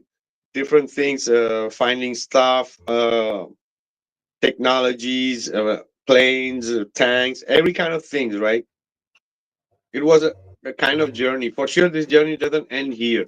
It's for the people to think what they saw in this 5-6 past podcast about these extra lands, right? Because somebody was asking in the chat, who is recording this, or how did this come, how we discovered it. This is the thing. This is nobody's gonna see this on any other planet channel, right? It's not our problem or my problem that the people are looking at different shit, whatever they want to, or whatever they are. In these 5-6 podcasts, I've shared a lot for the people to think for their own selves about what could be the beyond, what could be really Antarctica, and what could be beyond. We even did the ether-bound documents with psychedelic, or speaking about multi-layered Earth, right? It's all there for the people to ponder. As I say again, these things you're not gonna find it anywhere else, right? So maybe consider yourself lucky that you have something different about this realm to see here. What we Well, saw about these extra lands. Yeah, go ahead, Sam. no, I just saw something funny. The skeleton that you just showed that like it looks like an elf or something. The the skull, okay, is a bone, so it's normal that it's a part of a skeleton. But the ear is here there, shouldn't be there, because ear usually is flesh, is not a bone, and it stays there. Now, what I just saw, something crazy. I'm going to tell you. It looks like the ear looks like the eye. He has an eye and he has a ear. It looks like two eyes, like when you look at him like this. And it reminds me the fishes that you just showed us. If you take a look at the fishes there, that when the man is like, feeding those fishes, they also have like a round spot, all of them next to the other eye like this. It's funny. I never saw fishes that have like black spot like this, and it looks like when you look at them on the side, it looks like two eyes looking at you. Just interesting. Well, yeah, those fishing ones was not about that they were feeding. The fishes were just there because the water was much more warm. Yeah, Those people were trying to dig in the box what was there, yeah. right? And with those skulls and all that's more like a taxidermy, right? It's not like fossils. It's taxidermy. Okay. But it's funny to see that the fishes appear to have like again a black spot, on the side. And when you look at them on the from the side, you have the impression that they have like two eyes, but one is the eye and the other one is the spot. And I just saw that thing on that elf there that looks like the same type of of symbol of sign, something. I don't know, which I don't know if those fishes, because I know fish. I used to be like a fisherman at one point, but I've never seen like fishes like this with a black spot like this on the thing. So those are fishes that are proper to the area there. And if I see like again a skeleton, something that looks like he has also like a spot on it, so I say, that's funny, because that might indicate somehow that maybe he's local. That's all. It's just like it's not a proof. It's nothing. It's just like a funny indication. Funny thing. Oh, yeah, people take what you Funny think. point. From the past 5-6 podcasts, we've been sharing a lot of stuff. I know Yeah. it's very difficult for people to catch this, but it's all coming and pointing it out to there's more to Antarctica than what we've been told, Of course. right? So that's what I could say, right? How it came here, maybe I've mentioned some things, but yeah, it's supposed to be here, right? If this was not supposed to be seen by us, it wouldn't be there. The only thing is you're not going to see it on other flat earth channels because they are too busy with different shit. So this what you're seeing here are you going to see here because there's a reason, right? And if it was not supposed to be seen, it was not supposed to be seen, right? It was supposed to be seen. That's why it's reaching here. That's what I can say. So anyway, guys, yeah, I think it's been an amazing journey for sure. More will come, and we will see. What do you mean, Eric? Vikka, what do you believe? What do you mean? What I believe? Till that time, yeah. Last thoughts, Sam. No, I'm just like amazed every time you pull out like very interesting pictures, videos. It's like it makes you make us think, man. You make us think. So that's good. That's good because all this, like for now, we might not understand all of it, but it's planted into our minds, and we'll end up understanding all these things what we don't understand today. So I salute you for that, Vikka. It's a lot of work. I know it's not easy to get those pictures. It's not easy to put that together. And this is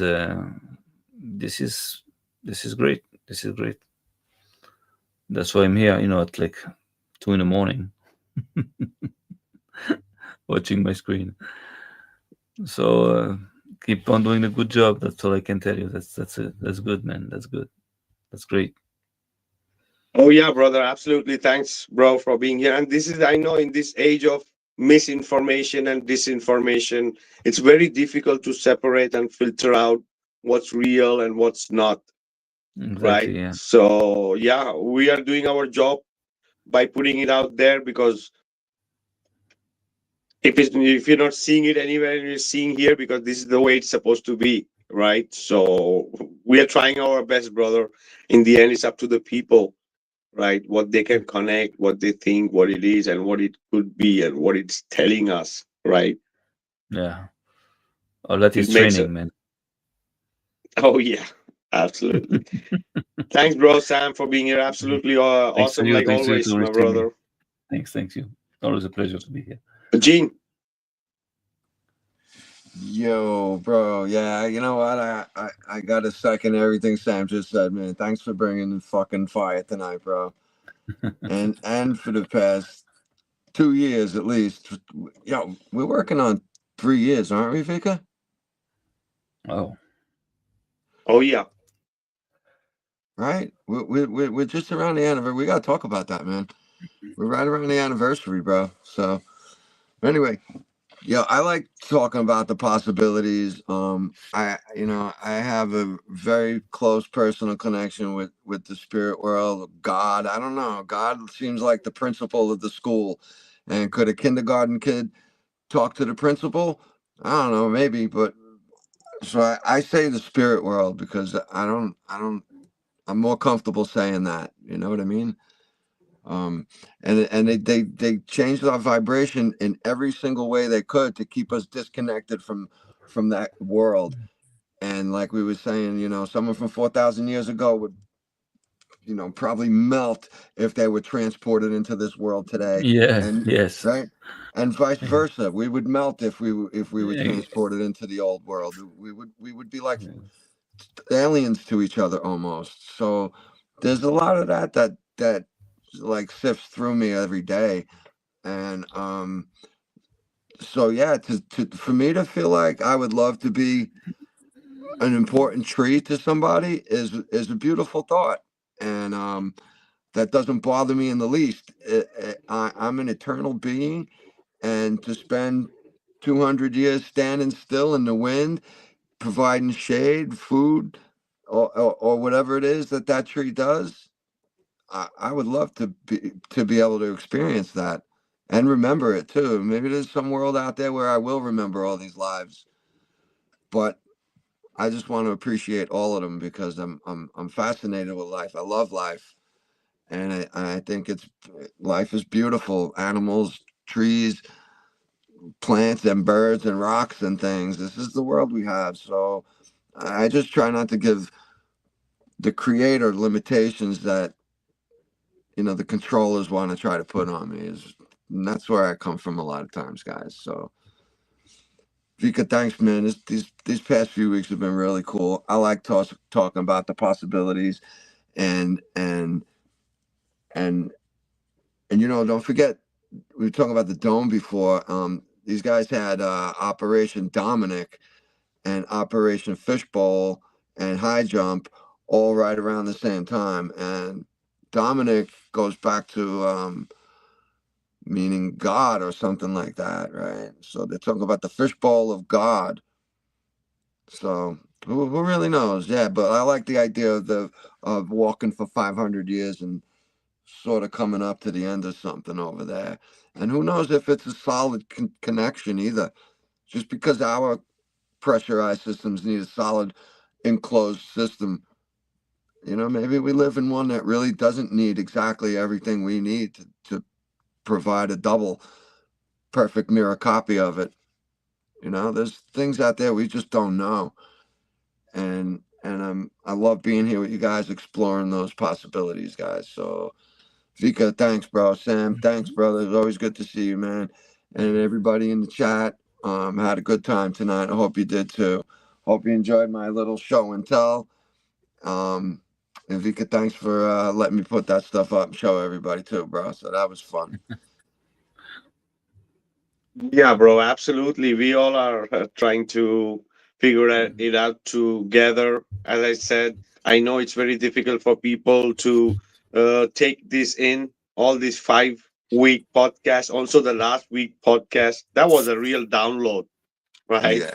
Maybe in the future I will listen to it again and maybe more things come out of it. But yeah, it's there. It's there for the people to, it exists. Right? I'm not making this on my PC, right? It's there. That's why we are seeing it.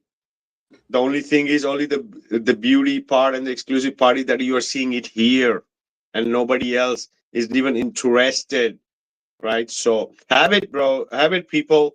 And anyway, yes, our journey will continue, right? To know more. It's not the end. Right? No. As I said, keep your eyes open. Don't trust anybody. Don't trust me. Don't trust anybody. Right? See for your eyes. Things that resonate will get to you. Right? But, so, also something small. What you're doing is like it's a heavy work. I know what it is like to find like pictures like this, movies. So if, for example, you want to make a podcast on some subject on whatever, and that you need me for like searching like certain kinds of pictures of whatever testimonies or whatever, just tell me. Just I can just, because I know it's a lot of work. It's a lot of hours to put into that, to get all these things together. And so whatever, if you can help also sometimes to gather some information. For example, I'm making now a video on the telescopes, and I have to go like through like hundreds and hundreds of different videos just to find like one thing. So it's oh a yeah, lot of bro. work. It's a lot of work. Absolutely. Thank you, brother. If you need any help, you need like you're looking for something specific or something, just tell me. Just on my time I can just find things and just give it to you, so you can put that together in a live stream. We can do this also, no problem. Awesome, Sam. Thanks, bro. And this is the thing, yeah. All the things require a lot of time and, as you say, effort to bring it together so that it's easy for the people, right? And we are doing our best, and we will try as always.